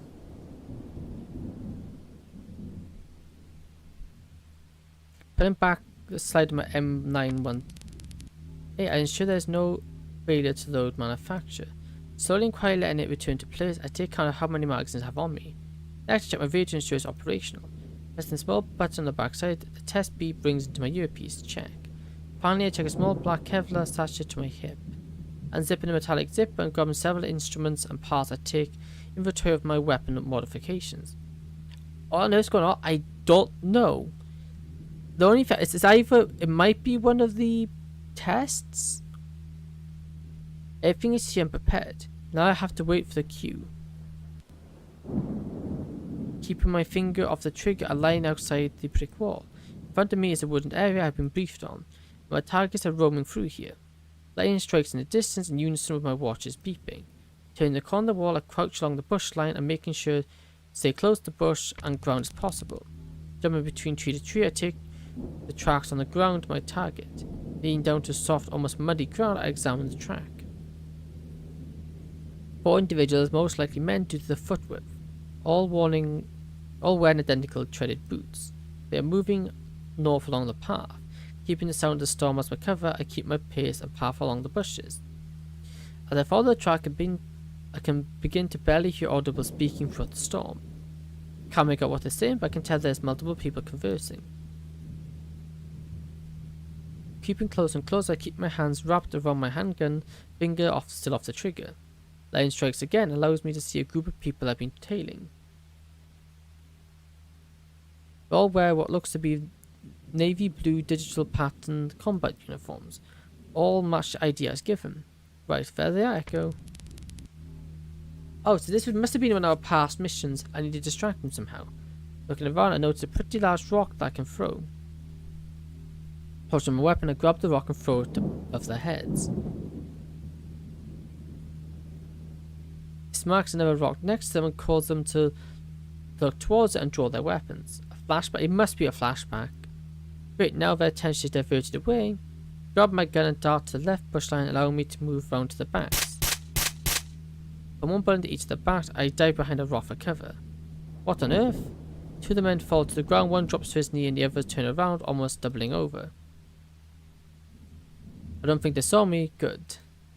You can barely from the top of the rock, a muzzle flashes in my vision. A small part of the rock shatters in my face. Oh no. I killed you, you piece of junk. I take a deep breath, I roll myself over the rock and continue firing. He drops dead to the ground. The other who had fallen to his knees looks at me before I put the bullet into his... ouch. Ensuring the final 2 are gone, I check the next for dog tags. And sure enough, as I was found, they do, except one. What? Strange. When I cross over, I take a look at the face and instantly feel shock throughout my body. Monica? Monica lies on the ground below me, bleeding from a bullet wound in her back. No, this must be a dream. My eyes glossed over and lifeless, I hold a corpse in my hands. No, what on earth? What on earth? Oh, it was a dream. Monica? Throw myself from the bed at the lightning speed, I can't seem to control my breathing. Ooh, my heart rate skyrockets and almost deafens me from anything else. My blurred vision caused my anxiety only to rise as I struggled to look around. Still panicked, I look around the room and realize I'm in Ashley's cabin. Relief I feel helps slows my heart rate and calm my breathing, but then I remember Monica. The bed's empty. Where is she? Where is she? Getting out of bed, I look around the room frantically. Quickly walking to the front door, I open it and scan around me. Right before the door, on the wooden porch, was lifted off the ground. Monica sits staring at the sky. Oh, Echo, you're awake. Yeah, I'm awake. She's right there, thank goodness. Heart aches from the sudden surge of panic I put myself through. But now it's over, I just had to let myself calm down. So while I look at Monica, perform my breathing exercises. How do you sleep? I slept fine. Lying to both myself and Monica, I encouraged myself to internally ignore the nightmare. What about you? How did you sleep? I'm gonna have to head off soon. That's alright. I imagine it's getting quite late for you.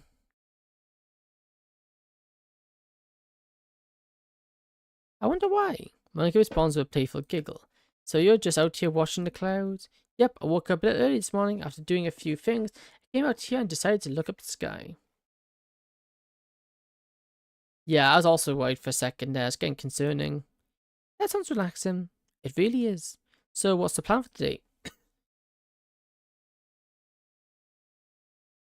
I'm waiting on the call from someone. As soon as I get it, I'm going to get some things from them. Am I going to be staying here? I wanted to ask you about that. I want you to be safe no matter what. And that would depend on whether I have to go with Jeff for the day or stay here alone. Well, we aren't super far away from town. Correct. If I were Jeff right now, I'd only be going back into town. I think that would cause more of a concern than if I stay here. Plus, I wouldn't mind a alone time in a nice place such as this. Alright then, that's what we'll do. Let me get in some new clothes, and I'll want us to continue what we left off yesterday. You had a great start of just the basic self-defense. Today I'm going to help you reinforce that by introducing more advanced techniques. Oh, I can't help but feel excited about that.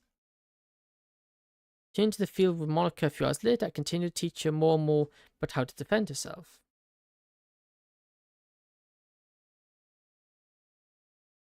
Okay. Who's the other watcher except us? It might be Ice King. He's over on Twitch. Although we got 3 people watching at the moment. I don't know. Yeah, Ice King. Yeah, he's over on Twitch.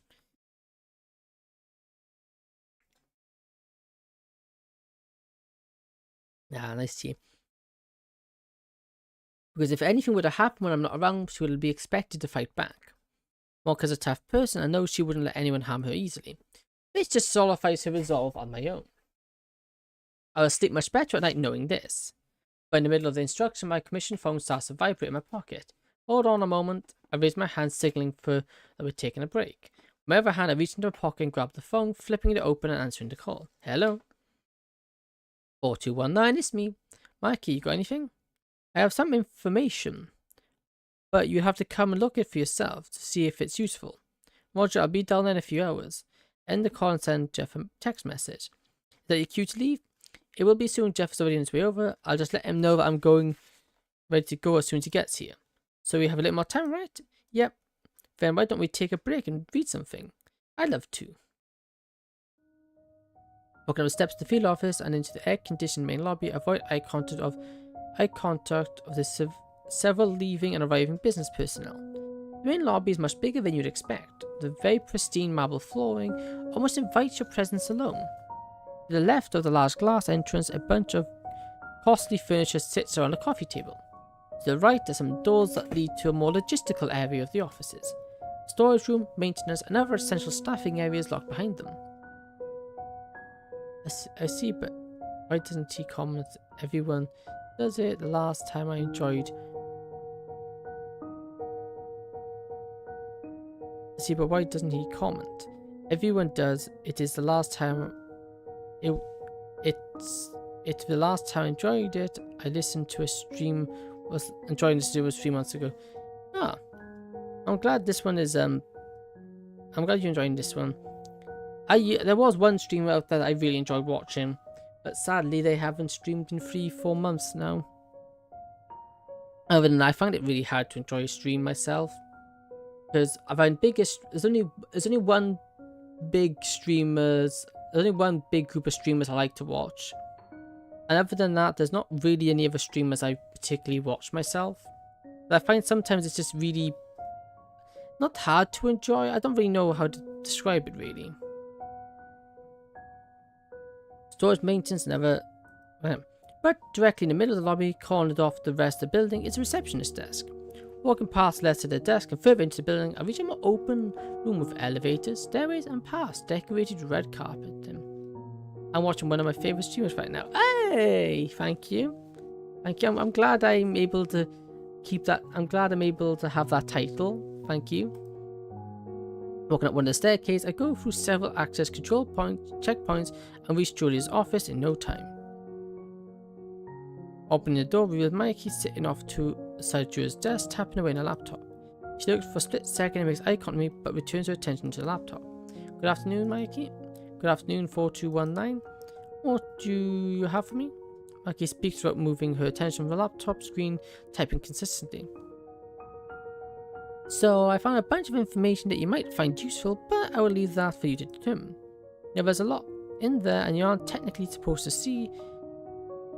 So, none of the information you see here is discussed with anyone but Julia. But Julia, you, and I. Am I clear? Reach for a folder device placed near the edge of the desk. Grabbing and lifting it defiles my expectations of how light I expect the folder to be. Sitting down on the couch, positioned in front of the desk, I open the folder and start flipping through information. But when I reach that page, the piece of paper that brings me back to everything, my body runs into cold sweats. I profusely turn it onto its back and move on, avoiding the feelings that it invokes. Reading the incident report filed shortly after the attack by Ashley, I scrubbed the page for anything useful. Borrowing the report, I start to look at the autopsy of the bodies. Nothing beneficial here. My main goal is to find out any association that these people had with each other. That way I can correlate them into a more generalized group of people that I can investigate. They were clearly organized, and we weren't even able to find out who they were. I can at least piece together things through the experience I've had, and what seems most logical to me, I can determine where to find them. I can then initialize a raid on them. As I explained to Jeff, this is a long shot, but it's the only one I have. On a scale such as this, there isn't much one man can do. I'll limit to only locals, they can operate internationally. The scar tissue on the side proves that. We hired the Isa and Isaki that we know, but we couldn't determine why, and in this situation, the vaguer it gets, the worse it is. They could have targeted Izaki because of her popularity, like they could force influence from that alone. That influence, but what influence could they want from a teenage girl? The only thing I could think of is ransom because of how wealthy her father were. Well, there is that organized crime group members apparently want to kidnap her and use her for ransom. There's also a possibility that due to her father's wealth, there might be a price on her head. But even then, there has to be something more clever here. It makes sense that was an attack against the Prime Minister Ada. You could be seen as a traditional assassination / kidnapping target. You get much more money and power from targeting someone like him. But not Izaki. Rubbing my forehead, I continue reading through the documentation. As a file, I am left with little to no useful information at all from this. Just that from anyone from the organization that we had taken in, because they either refused to speak or found a way to end themselves. As their leaders, they disappeared or they were killed during the attack. After what happened, I came back. I actually didn't want to pursue that problem any further, so I never got the chance of finding out who was the cause of it. Now help me if I find out who they are. They'll suffer. Maki walks into the room with an ice cold bottle of soda. He hands me the bottle and sits down across from me. Thanks. Don't mention it, so what do you find out? Very little. There was a lot of reflection on what happened just from a paper perspective. Well, why don't you retrace everything from your perspective? Surely you would have some assumptions or hunches when you were active on the contract? I looked on the information from my viewpoint. Questioned Ashley about why I was even contracted to Izaki, and it was because her father had purchased protection for her. And we couldn't just protect anyone even if money is offered, so there has to be more to it than that.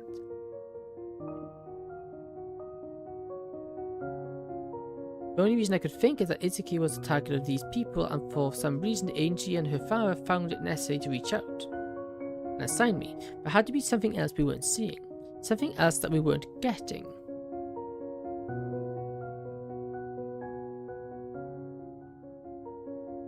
Welcome back, Smith. Welcome back. Tell me what. Tell you what, I will try to do some more investigation work regarding this receipt. Huh? You know, looking at the reason why we even accepted the contract in the first place, let alone the reason, let alone assign a 4-digit to it. Guys can leave. No, he's probably still on Twitch. He's usually sometimes he's very chatty, sometimes he's a bit on the quieter side, but I think he's still there. Ashi had said it was for efficiency. I'm a bit quiet today because I'm playing some Roblox. Ah, fair. Does that make any sense to you?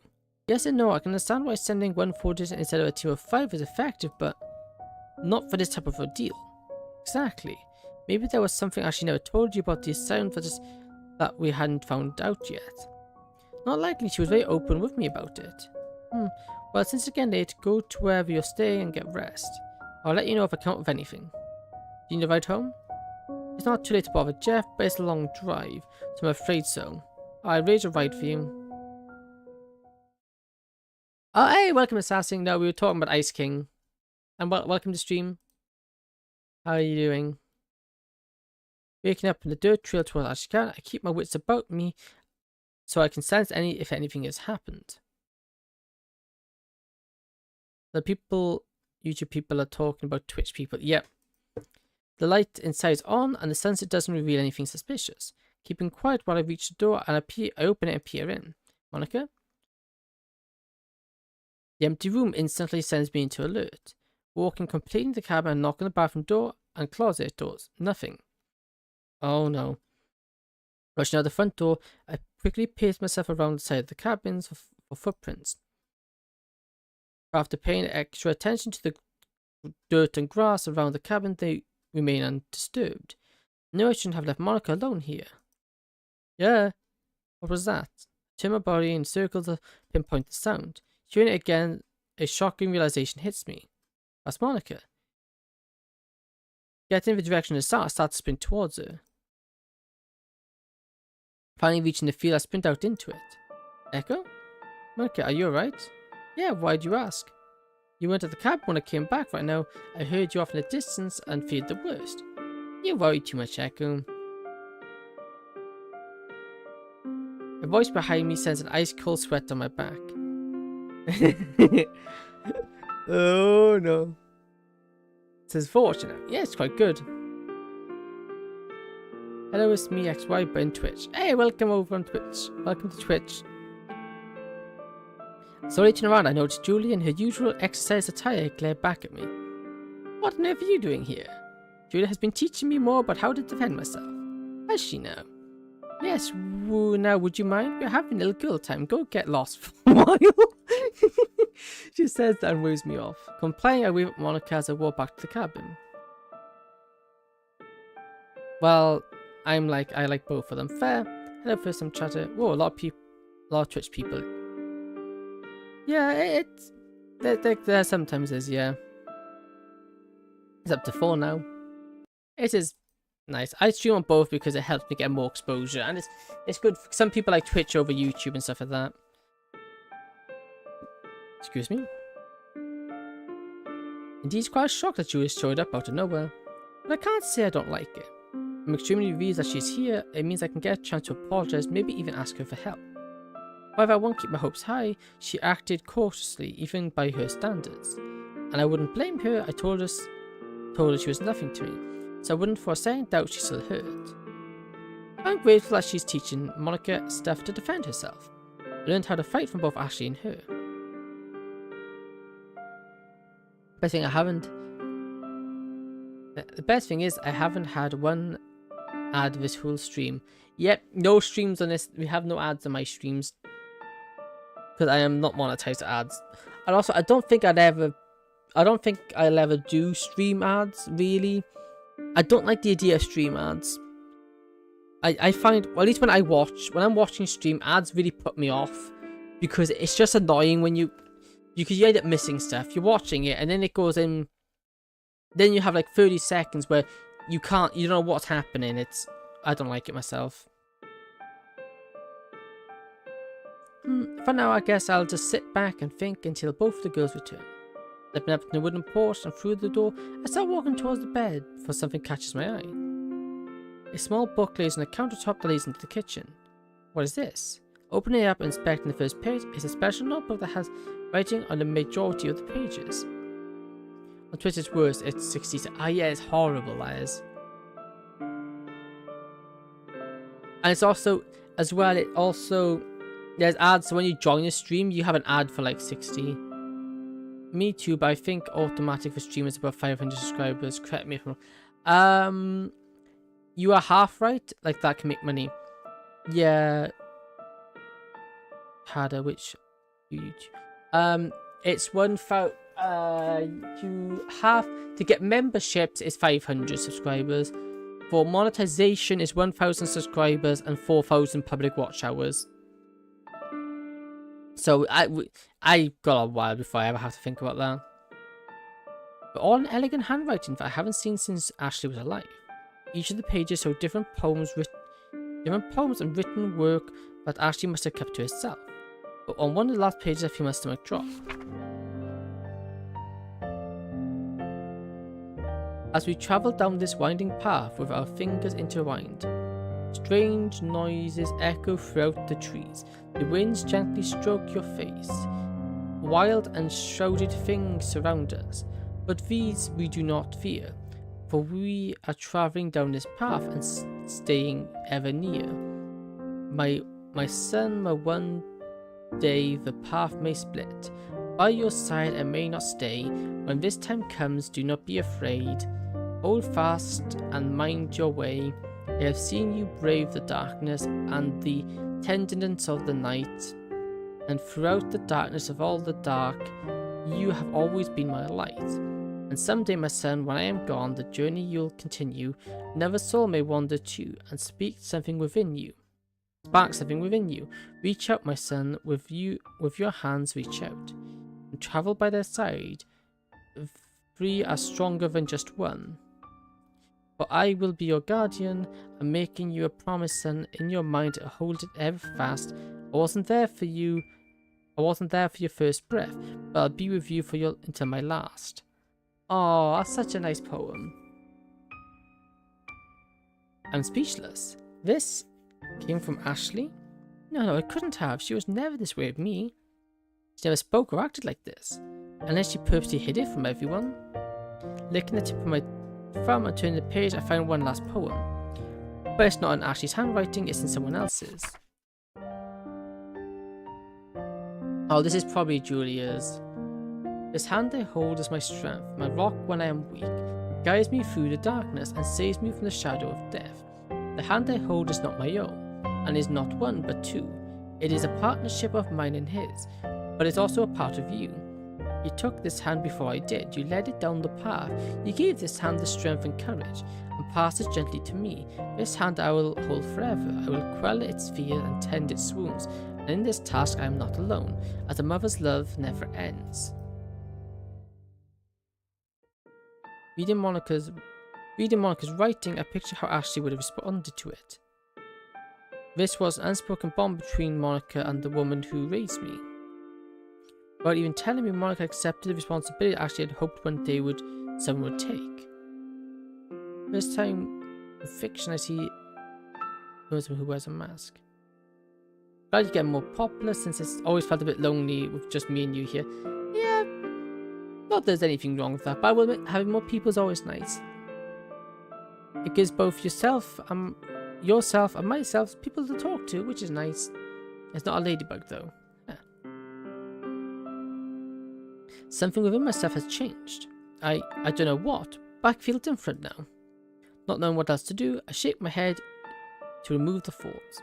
I close the book and place it exactly how it was before, just as Julia and Monica returned from the field. Hey Echo. Hey, did you get a good workout in? I comment as I watched Monica wipe off sweat from her brow. Yep, it was tiring, but I enjoyed it. That's good. Both Julia and I make eye contact but don't speak to each other. But thank goodness for Monica saved me from this awkward moment. I'm going to take a shower and then get some fresh clothes on. Is that okay, Julia? Oh, of course. I will probably do the same when you're done. Monica smiles and gives me a hug and departs to the bathroom with a Her bag she is filled with clothes and other necessities. When the door closed, I finally speak to Julia. Listen, if I even consider speaking to you right now, follow me. Julia turns around and walks back out the door, making sign I follow after her. It takes me slightly down the hill. She turns her back to me, speaking cold and emotionless words. I don't know what to say to you right now.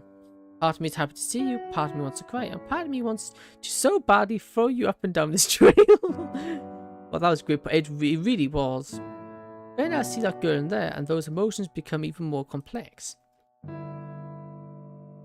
Julia finally turns around to face me, her eyes red and fighting back tears. What you said really shouldn't hit me that hard, but it did, and I don't even know how to react. Being a streamer seems to be hard. You have to read every dialogue and don't skip it. Yeah, I don't really mind it though. I guess it's I don't really mind it because I don't really know how to explain it. I just like, but this is kind of my thing. I like reading books. No, I like the story of books, but I find sometimes I like to see more. So visual novels for me is very nice. A small stream is easy, for big stream is hard. Depends. It's the only difference it is when you get bigger is the fact that you've also got to balance chat more. But then that's something you'll build up skill to do anyway, because when you slowly get bigger, you get used to handling bigger chats. It also means you can't. Later, if you do get big, you can't really have the interactions like we do now, like speaking directly. Like I speak directly to you and XY and Assassin and Smith, but obviously with bigger channel you can't do that because, but like you can't read half of it, just half the drama. Yeah, you can't get that. Was it bonding experience? You can't get that close experience you would on a small streamer, which, as much as it sucks, and I wouldn't want that, but I don't think there's not really any way around it as such, which is a shame. Yes, that's why I mostly watch small creators. Yeah, you missed that, and really there's no fault. It's nothing streamer can really do about it. They can try their best. Just if you got a couple of hundred people, and let's say 20, 30 of them are speaking, it's just more people. You spend more time speaking than actually playing the game. Which, yeah. But it did. I don't even know how to react. I felt crushed, I felt betrayed, and I felt abandoned. You know that you're the only one person that I remotely enjoy being around? I used to think of you as someone close to me. Not quite like a son or nephew, not a brother either. You were an entirely different class, dedicated only to you. But after what you said, I don't even know why I stand with you anymore. What I miss, we're currently making up. I hate watching someone play games. This is kind of boring. Watch someone playing a game. Yeah. Yeah, because by that point you can just play the game. I think in streaming, the game should only be second. The game should be second, whereas you're commentating and the streamer yourself, so myself, should be adding to it. I should be adding stuff to it, which is the entertaining bit, and not relying purely on the game to do that. Because in that case, if it's purely relying on the game, what's the difference between? There's no reason why you can't play the game yourself by that point. And at least then in the game you can make your own choices. But by not doing that, it doesn't really do it. Obviously there's exceptions. That's like some people got some really good voices, and it adds a lot to the game, which then is, oh yeah, it can make sense. But if you're playing the main game and you're just sitting there quietly, just like this, and not saying anything, yeah, it's not entertaining. And it hurts me. Tears finally begin to fall from my eyes, each drop a bullet that rips my heart. I deserve to feel this way. I said what I said, and as she said, it hurt her. I have to make her see that I didn't mean what I said. You and I both know what type of person I am. I've always had my struggles and my problems inside. And what I said to you, that was not me. My looked at the ground, then back up to her eyes, which continued to hurt to wash over me. I've been having a hard time keeping everything inside. I don't doubt it considering the circumstances, and all it did was make things worse. I hurt you, something I never intended to do. And seeing how much this affects you bring a true regret inside me that I'm not experienced to deal with. Yeah, I'm sorry for what I said. Well, nothing. You mean just as much to me as Ashley did. I'd do anything for you, and I don't know how I'm going to be able to get you to forgive me. Nor do I expect you to. He doesn't respond. Staring me in the eyes, she takes a step towards me but stops hesitantly. Tension separating us like a brick wall. I would never want to hurt you. He raises a hand to stop me from continuing. I don't know what to say to you. Tear forms from her eyes. Forgive you, I guess. He wipes the tears from her cheeks and takes another step forward, wrapping her arm around me. In response, I do the same. She then lets go and places her hand on my shoulder. Thank you for apologizing. We never speak of this, understood? Why would I tell anyone? I'm right here on the same boat with you. You and I regain our composure, both physically and emotionally. We look at the sunset. So I've heard you've been doing some investigation work on your own. In regards to Izuki, yes. Yes, but most of streamers can't do it nowadays, which is a problem since everyone plays a game. So maybe be like that, but yes, but most streamers can't do it nowadays, which is a problem since everyone that plays a game targets a younger audience, so they can fully rely on games like buying pricey stuff in the game. So teens mostly don't watch streams. Yeah. I will admit, some of the way streamers are going, or fully brainwashed, yeah. I will admit, like, I've more or less, streaming on YouTube, I've more or less just abandoned because it's honestly naff. There's only one group of people I watch stream on YouTube now, for that exact reason. It's just, yeah, and I noticed a lot of shorts as well. And it's a shame because to me it should be about making content, but obviously that's not going the way it is. Yeah, I don't really know what to say about it. Echo, I got a question for you. Would you ever do a collab stream around next year? Echo, I got a question for you. Would you ever do a collab stream around next year? I'm going to start streaming, and as you can tell from my Discord, I already have a big community, so maybe we could collab. What's that mean? Maybe we could collab or watch you play DDLC. Lol. Maybe definitely. Maybe it's something we could do. Only if you guys say with collabs. We can do some stuff off camera. We do stuff off camera first because just so we can get a feel for it. Because it's one thing talking to you like I have no issue with this, and it's no issue with you. It's just to then start speaking on stream with you. I kind of need. Then it's better if we talk beforehand so I can get used to talking to people. Because otherwise, I get a bit. What's the word? I can't think of the word. Just so we can get on common ground, because get some good common ground. Even though really now, yeah, it's fine. Well, I'll watch like only your stream. Yeah, just so we can find some common ground. Just break the ice. That's what I'm trying to think of. Break the ice. Yeah. I only watched your stream. Hey, well, I'm very thankful for you watching my stream, XY. It's greatly appreciated. I'm very shy actually off camera and awkward. You know, funny enough, I've gone a lot better though.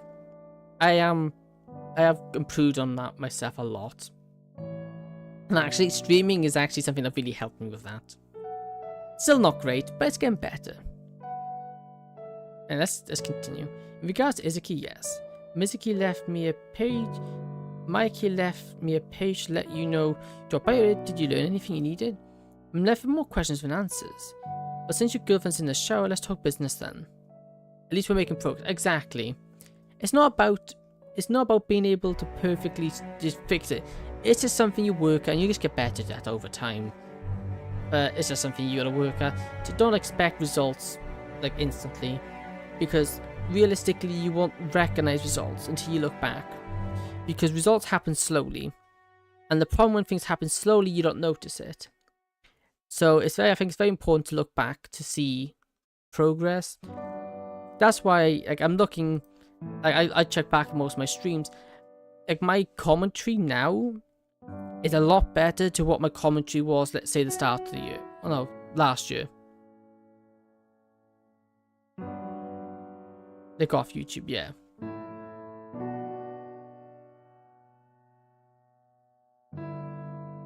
Fair, yeah. So it's important to look back. But it's about time. Placing one of my hands on my hips and running the other through my hair, I turned to face Julia.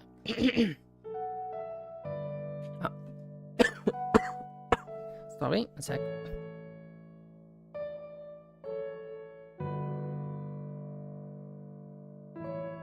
Also, a lot of stuff happened last year, which really pushed me out of my comfort zone, which has also helped me improve myself a lot. I won't go much more into that for personal reasons. I'm almost positive that the people who are going after Monica are the same people who went after Izuki. What makes you positive? Me. What? Before now, Monica had no issue living in a city. Almost as soon as I came into the picture, as I'd been around her more and more, Julia eyes me. All of a sudden, a random shooting happens that was directed at Monica, and people follow her into her home and attack her. And you honestly couldn't tell me that she doesn't look like Izuki? Since I was constantly around Izuki for all that time, I'm sure the people who are pulling the strings up there probably got familiar with us as a duo. And now that I have resurfaced into the world, and much later, mind you, with a girl who looks like Izuki, what do you think they would do? It's interesting you see it that way. Well, how do you see it? I wish I could tell you. What, Julie, if there's something you know, I need to find out. Ugh. Out of curiosity myself, I did some looking through some of the files from that assignment.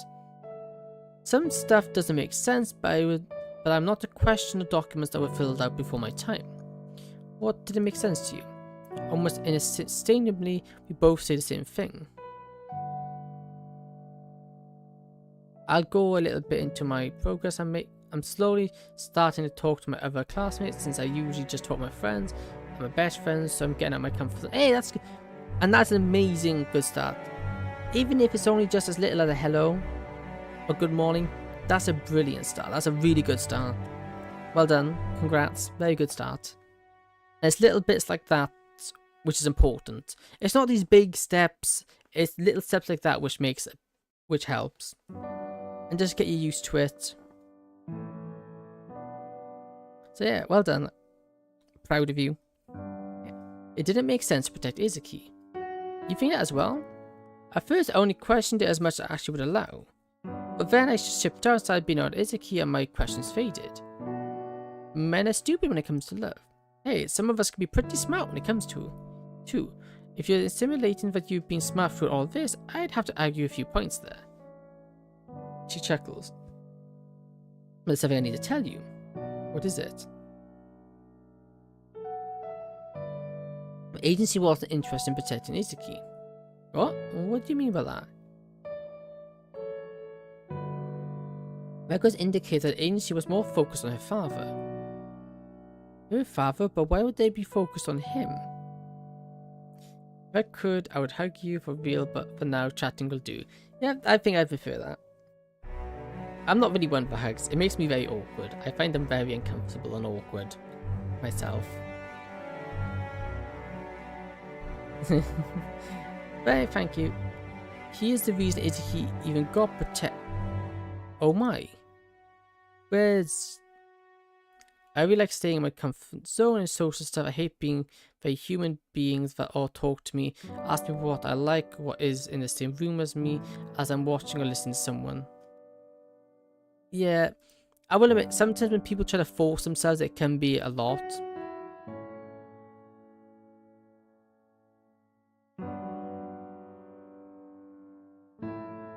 Yeah, I can understand how I've been a lot, but at the same time, I can also understand their point of view. They're trying to Just trying to get to know you. Some people can't do. I've gotten quite good. Like I'm quite patient, so it doesn't. I'm quite a patient person, so I usually just nod along and let them go on, because it works out better for me that way. Because I don't need to talk then. But no, it can be annoying if you're trying to do something else or talk to someone else and to get interrupted constantly. There's more to it than just some criminals want to kidnap her. I knew there was something off about that. Now you got it. Even though I was not a division chief at the time and only on the field, I still questioned it. I need to find out more about... I need to find more about her father and I thought... Best to stay silent, yeah. I want you to worry about Monica. Stop worrying about Izuki or her father or the past right now. But before I take my shower, I want to test you. Yura starts to walk into the field. She turns around and ready to fists. You know the drill? Aye aye, ma'am. Raise mine in response, and with that drill I spar like our normal training sessions. I'm behind the counter, 2 webs swept from my forehead. Yura enters immediately and takes to a package of water balls sat next to the door. Without saying a word, she grabs one and tosses it to me. In 15 seconds, both the bottles we obtained were empty. Monica emerged from the bathroom with a fresh pair of clothes.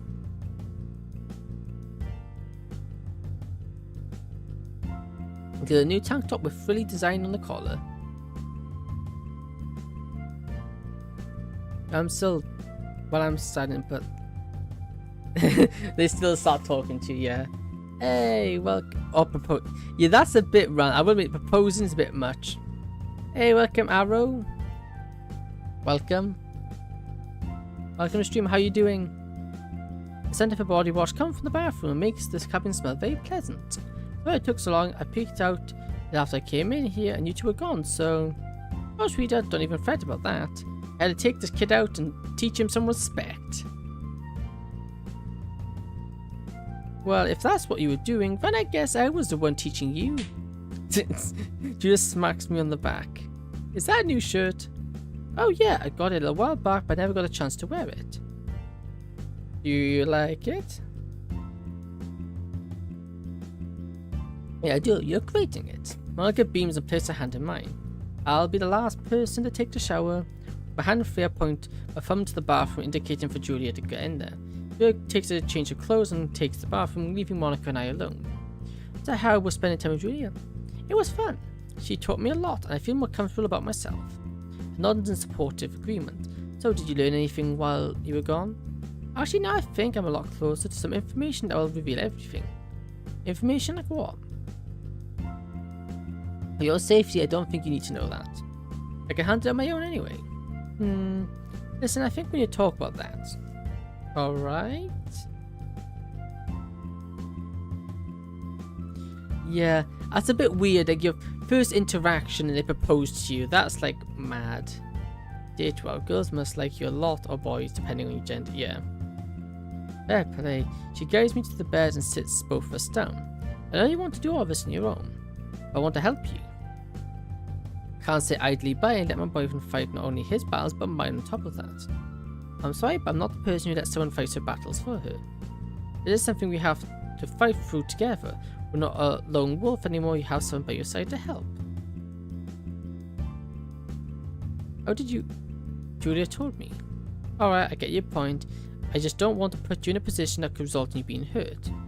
With you around, I don't think that's gonna happen. That will happen.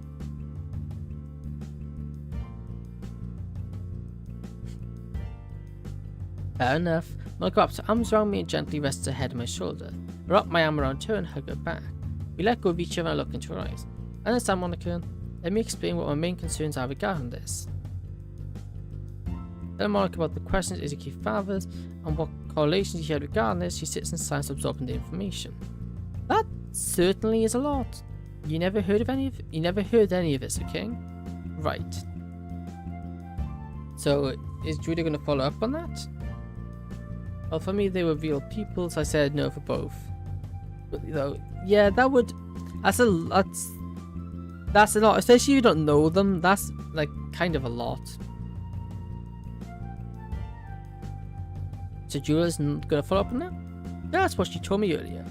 Guess I'll wait for any updates then. We both will, but I have something else planned. What is it? The guys who invaded your house and attacked you, they were arrested. Reports show they refused to talk and they were just getting jail time. I see, so we can't do anything about that then. Oh, I'm going to do something about it. He looks at me, questioning my words. Before I get a chance to speak, the bathroom door opens and Julia walks out. She walks out the bathroom in very short shorts, a black t-shirt, and her tie on her head tied in a ponytail. Are you seriously wearing that right now? She stops and stares blankly at me. What, are shorts too much? I think those are adorable. Julia winks at Monica's compliment. You're wearing one of my shirts. So? What do you mean by so? I need to do a load of laundry and I don't have any clean shirts left right now. The only girl I have is Monica and no one else, but we are together forever. Oops, actually repeated my message. It shows how much you like her, I guess. Plus, your clothes are always so comfortable. How would you manage to fit into them as around me? Hey, you saying I'm fat?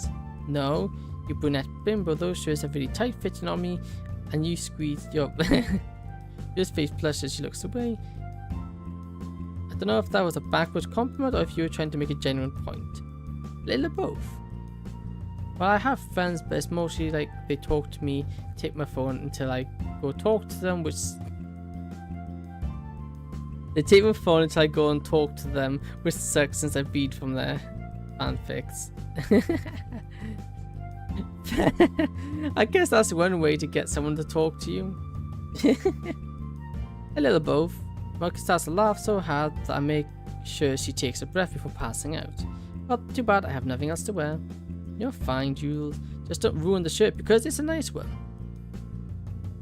I mean, it's kind of no choice. It's either her or try asking her good in real life. The second one isn't too bad, although terrifying. If I ruin it somehow, I'll buy you a new one. Deal. Sorry for laughing here, but you look very nice in that. Thank you. Now, if no one has the opposition, I'm going to take my shower now. You girls have fun. After an interrogating shower, I get dressed in clean clothes. Dry my hair with a towel, look at myself in the mirror. Man, I look so tired. Which is weird because I don't feel tired at all. But the idea of laying down in bed, Monica calls to me. Maybe I should get some sleep. Julia's here with us. If someone were to try something, we'd be more than prepared. Well, I plan to be single for the rest of my life and not... Oh, fair. Why do you guys act like it's so hard talking to girls? It's not really. I've had a few of my classmates were, but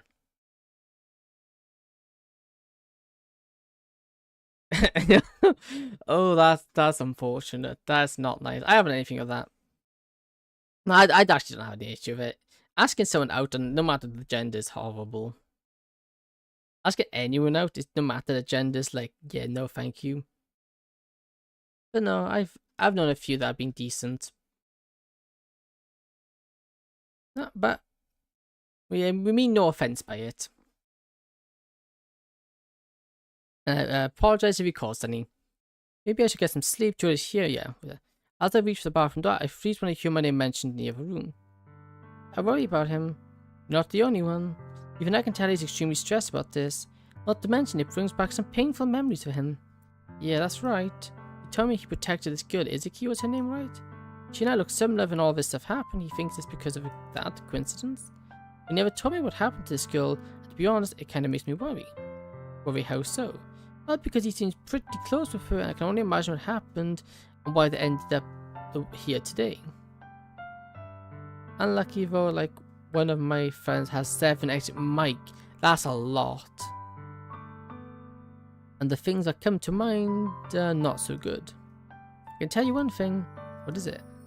I didn't want to leave. He had unfinished business with the whole deal. Unfinished business? This regime, the fire that was within him at the time, it's one of the ones with Echo I've come to know well. It's his vengefulness. But he's only vengeful under one specific parameter. There's a pause in the conversation as Monica responds to Julia's with a facial expression. Vengeful and protective, he cares about someone, but that person is hurt, Echo will take on himself to deliver justice. And you have 1, I know, that is wild. At 0. There's something that Ashley and I have noticed about him since he was younger. We've been taking measures to prevent that. I see, judging from how he grew up, I don't think I can blame him for that. Neither can I. When he finds people he cares for, he holds on tight. Because that list is pretty exclusive. I'm going to be on that list. I'm glad to be around, to be honest. He needs someone to watch out for him when I'm not around. It's strange to hear that when he needs someone like that. Right? That stone cold guy in there doesn't say he needs it. But that's just him being stubborn. Which in hindsight, Ashley and I may have taught him that, unfortunately. Well, no matter what, Julia, I'm going to be here for him. I should tune out this conversation now. Silently thinking about what I overheard leaves me quiet and somewhat closed. Part of me instantly dislikes what I hear. I'm becoming too weak, my emotions are taking over and I'm losing focus. This hasn't changed. My job is to protect. I can't allow myself to lose everything over how I feel. As I take a deep breath in, I open the door. As the night creeps further and further across the land. Monica sleeps soundly next to me and Julia crosses in the hammock. I always wondered that hammock felt. Is it comfortable? Julia doesn't seem to mind either way. She snores away her worries and her consciousness. I, however, lay completely still and silent, staring up at the ceiling for an amount of time I cannot even fathom.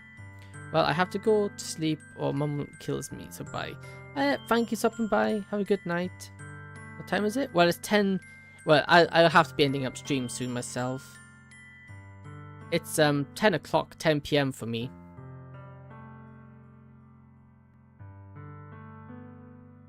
Time zone shenanigans. I know I should sleep, but I can't find the comfort to let myself relax enough to slip into rest. I'm trying to find a good place to stop. I think as we go to sleep might be a good one. It's too late for me to get up and do anything. As it doesn't help, Monica has her arms wrapped around me, so moving is not an option. After a few minutes, I decide the best thing to do is just get some sleep.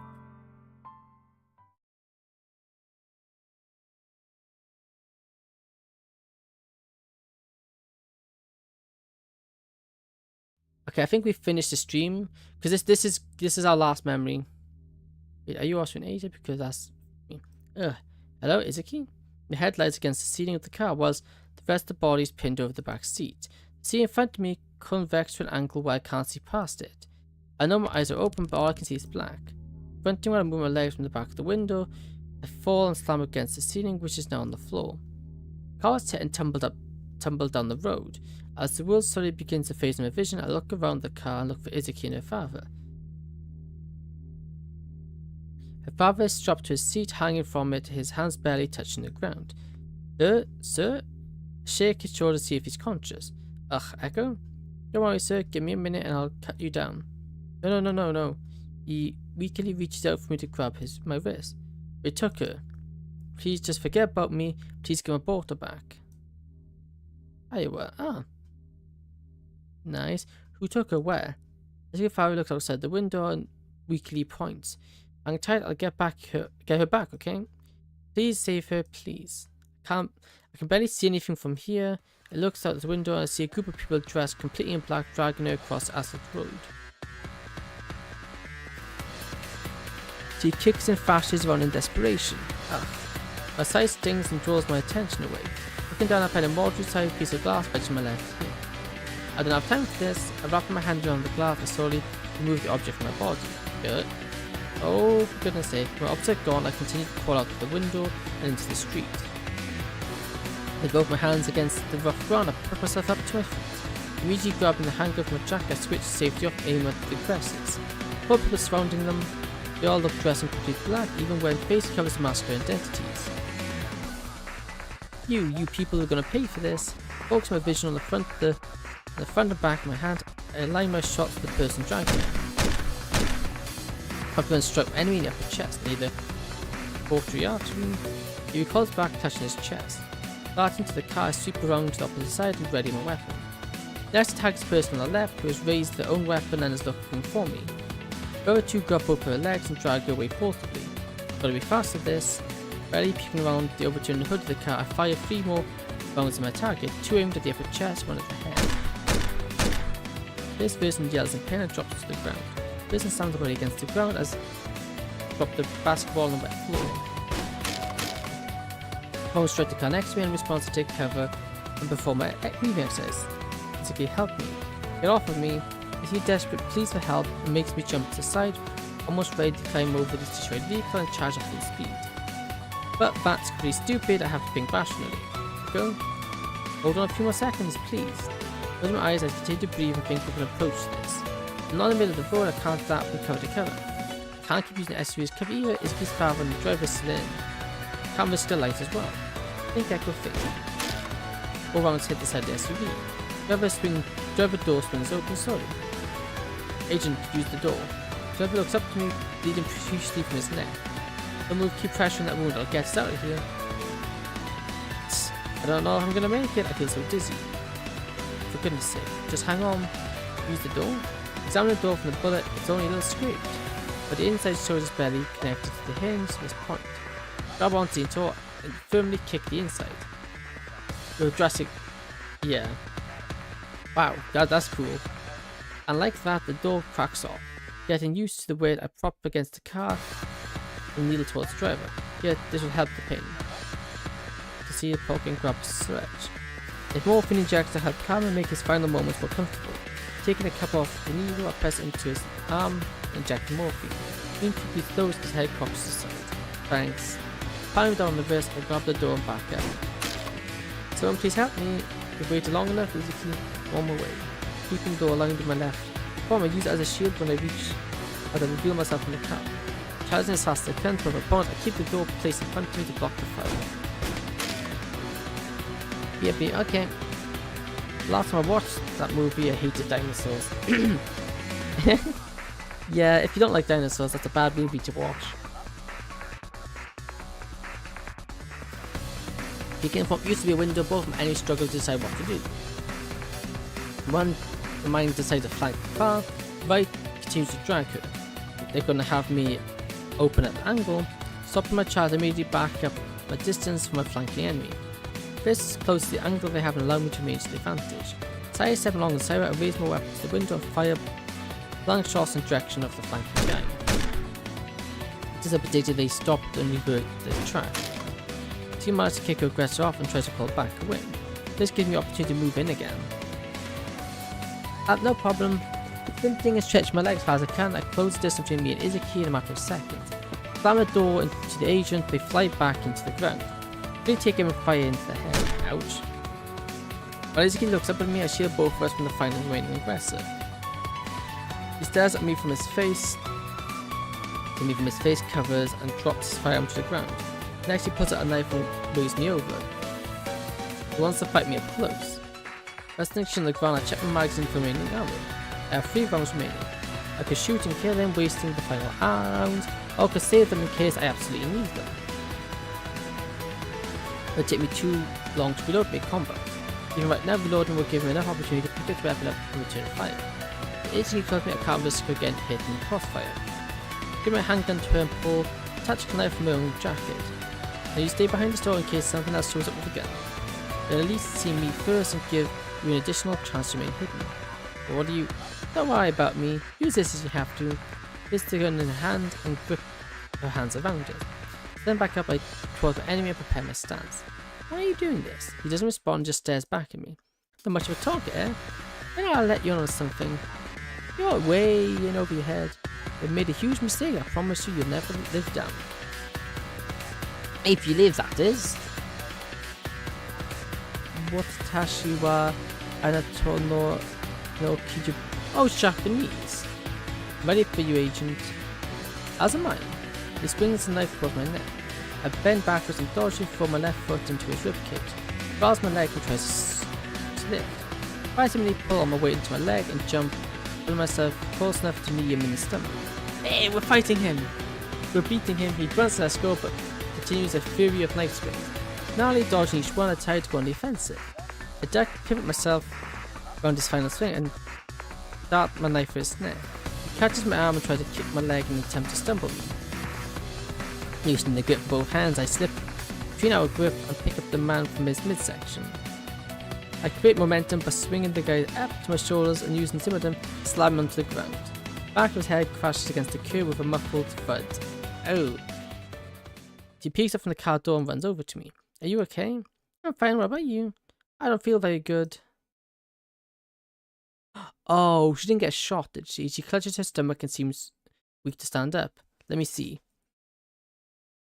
I remove her hand from her stomach and pull her shirt up. A jagged piece of glass is lodged in her stomach. Too big for me to remove without further damage, but not small enough that she could continue to bleed at an alarming rate. Ooh, easy. Go sit down to the car on the sidewalk. Police should be here any minute because of the gunfire. They can get you an ambulance. Are you sure? Yes, sweetheart, please. I wrap her arm around my leg, walk her to a spot on the sidewalk. Turn to the car, try to open the door, but it won't budge. Open the handle and place my feet next to the door on the car's body. Much as I can, I pry open the busted door little by little. As I open a good amount, I sit on the ground with my back against the body of the car and use my feet to push it open. Yeah, that's nasty. It eventually releases and neutrally swings open. Peering inside the vehicle, his eyes weakly stares back at me. Is she okay? Is my daughter okay? She's gonna be alright, sir. Let's get you out of here, okay? I press a button on my coat, start the radio, but nothing happens. The crash must have broken it. Pressing the knife against the seatbelt, I cut him down and pull him out of the car. When I go across to the driver, I can feel an air on his neck and touched by blood and sign. He didn't make it. Cutting him down and removing his remains from the car, I hear the sound of sirens in the distance. As the red and blue lights start to illuminate the street, I sheath my knife and recover my handgun. Last man I had fought has disappeared. Looking down my hands, I discover they're being concerningly cut in several places. Blood covers them so much you can't tell the skin's underneath. Ouch.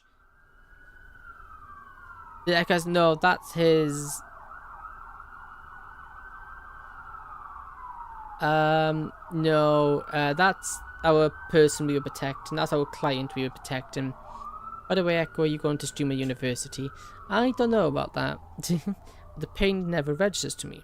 I feel the wounds rub against each other, causing more crimson life to leak, but no pain. I don't understand this feeling inside. What is happening to me? Writing a detailed explanation of what happened to an officer, what paramedics loaded Izuki in an ambulance, and her father accompanying her. She arrives on scene and forces me to stay behind. While I don't pay attention to anything or anyone, keep my eyes on Izuki. She reaches out as if to call out to me, but the ambulance door closed before anything comes out. And it was right before that I finally understood the feeling inside of me. It was hatred. Pure, unadulterated hatred. The people who did this are going to pay. I don't care if I have to hunt them down myself. I'll follow every last person on this planet if I have to. When I find them, none of them will be safe. They will wish this never happened. They will feel my impact. Echo, wave my hand from my face, staring out.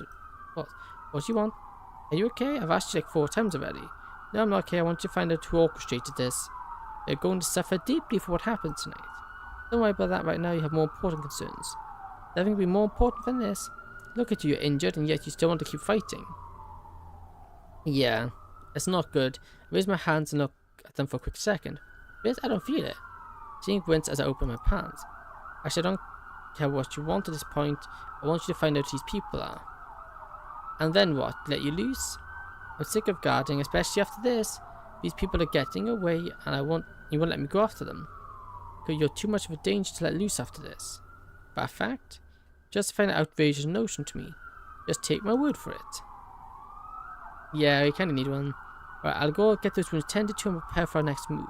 No, what's gone into you? I don't care how you view the situation.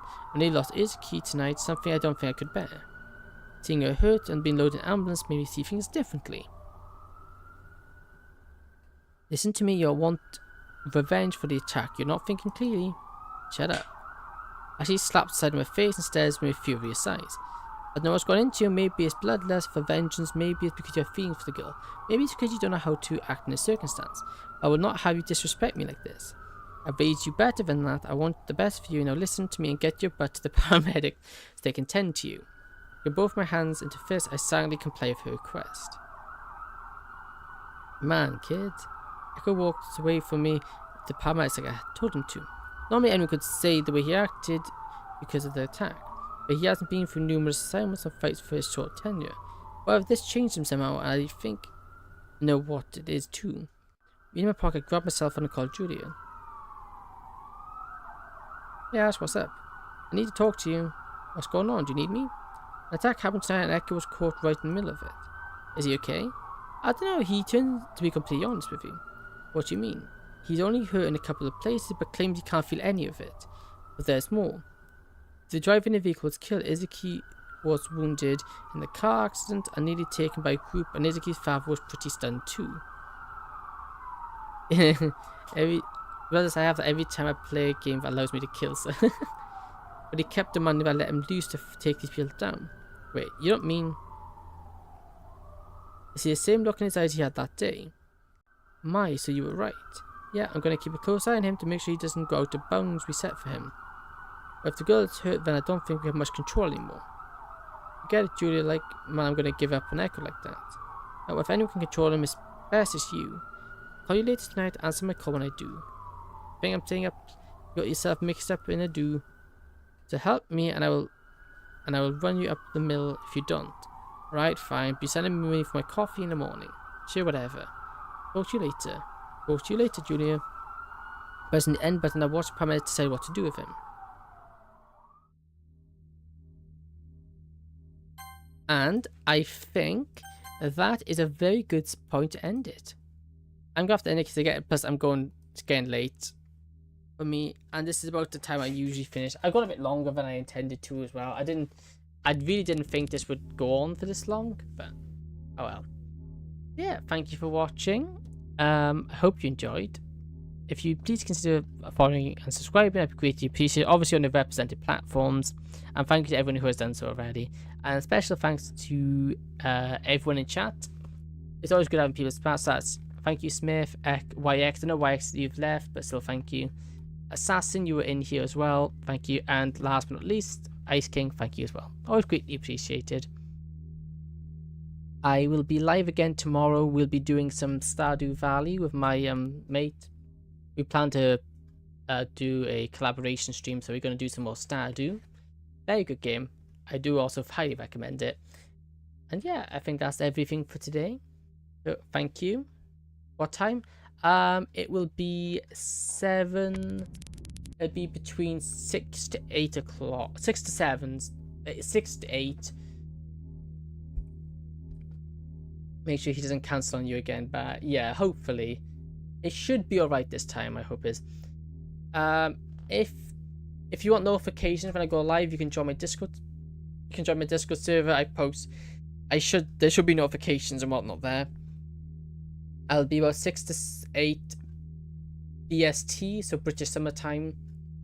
I don't know what that is in your time, but it'll be more or less the same time as today, roughly.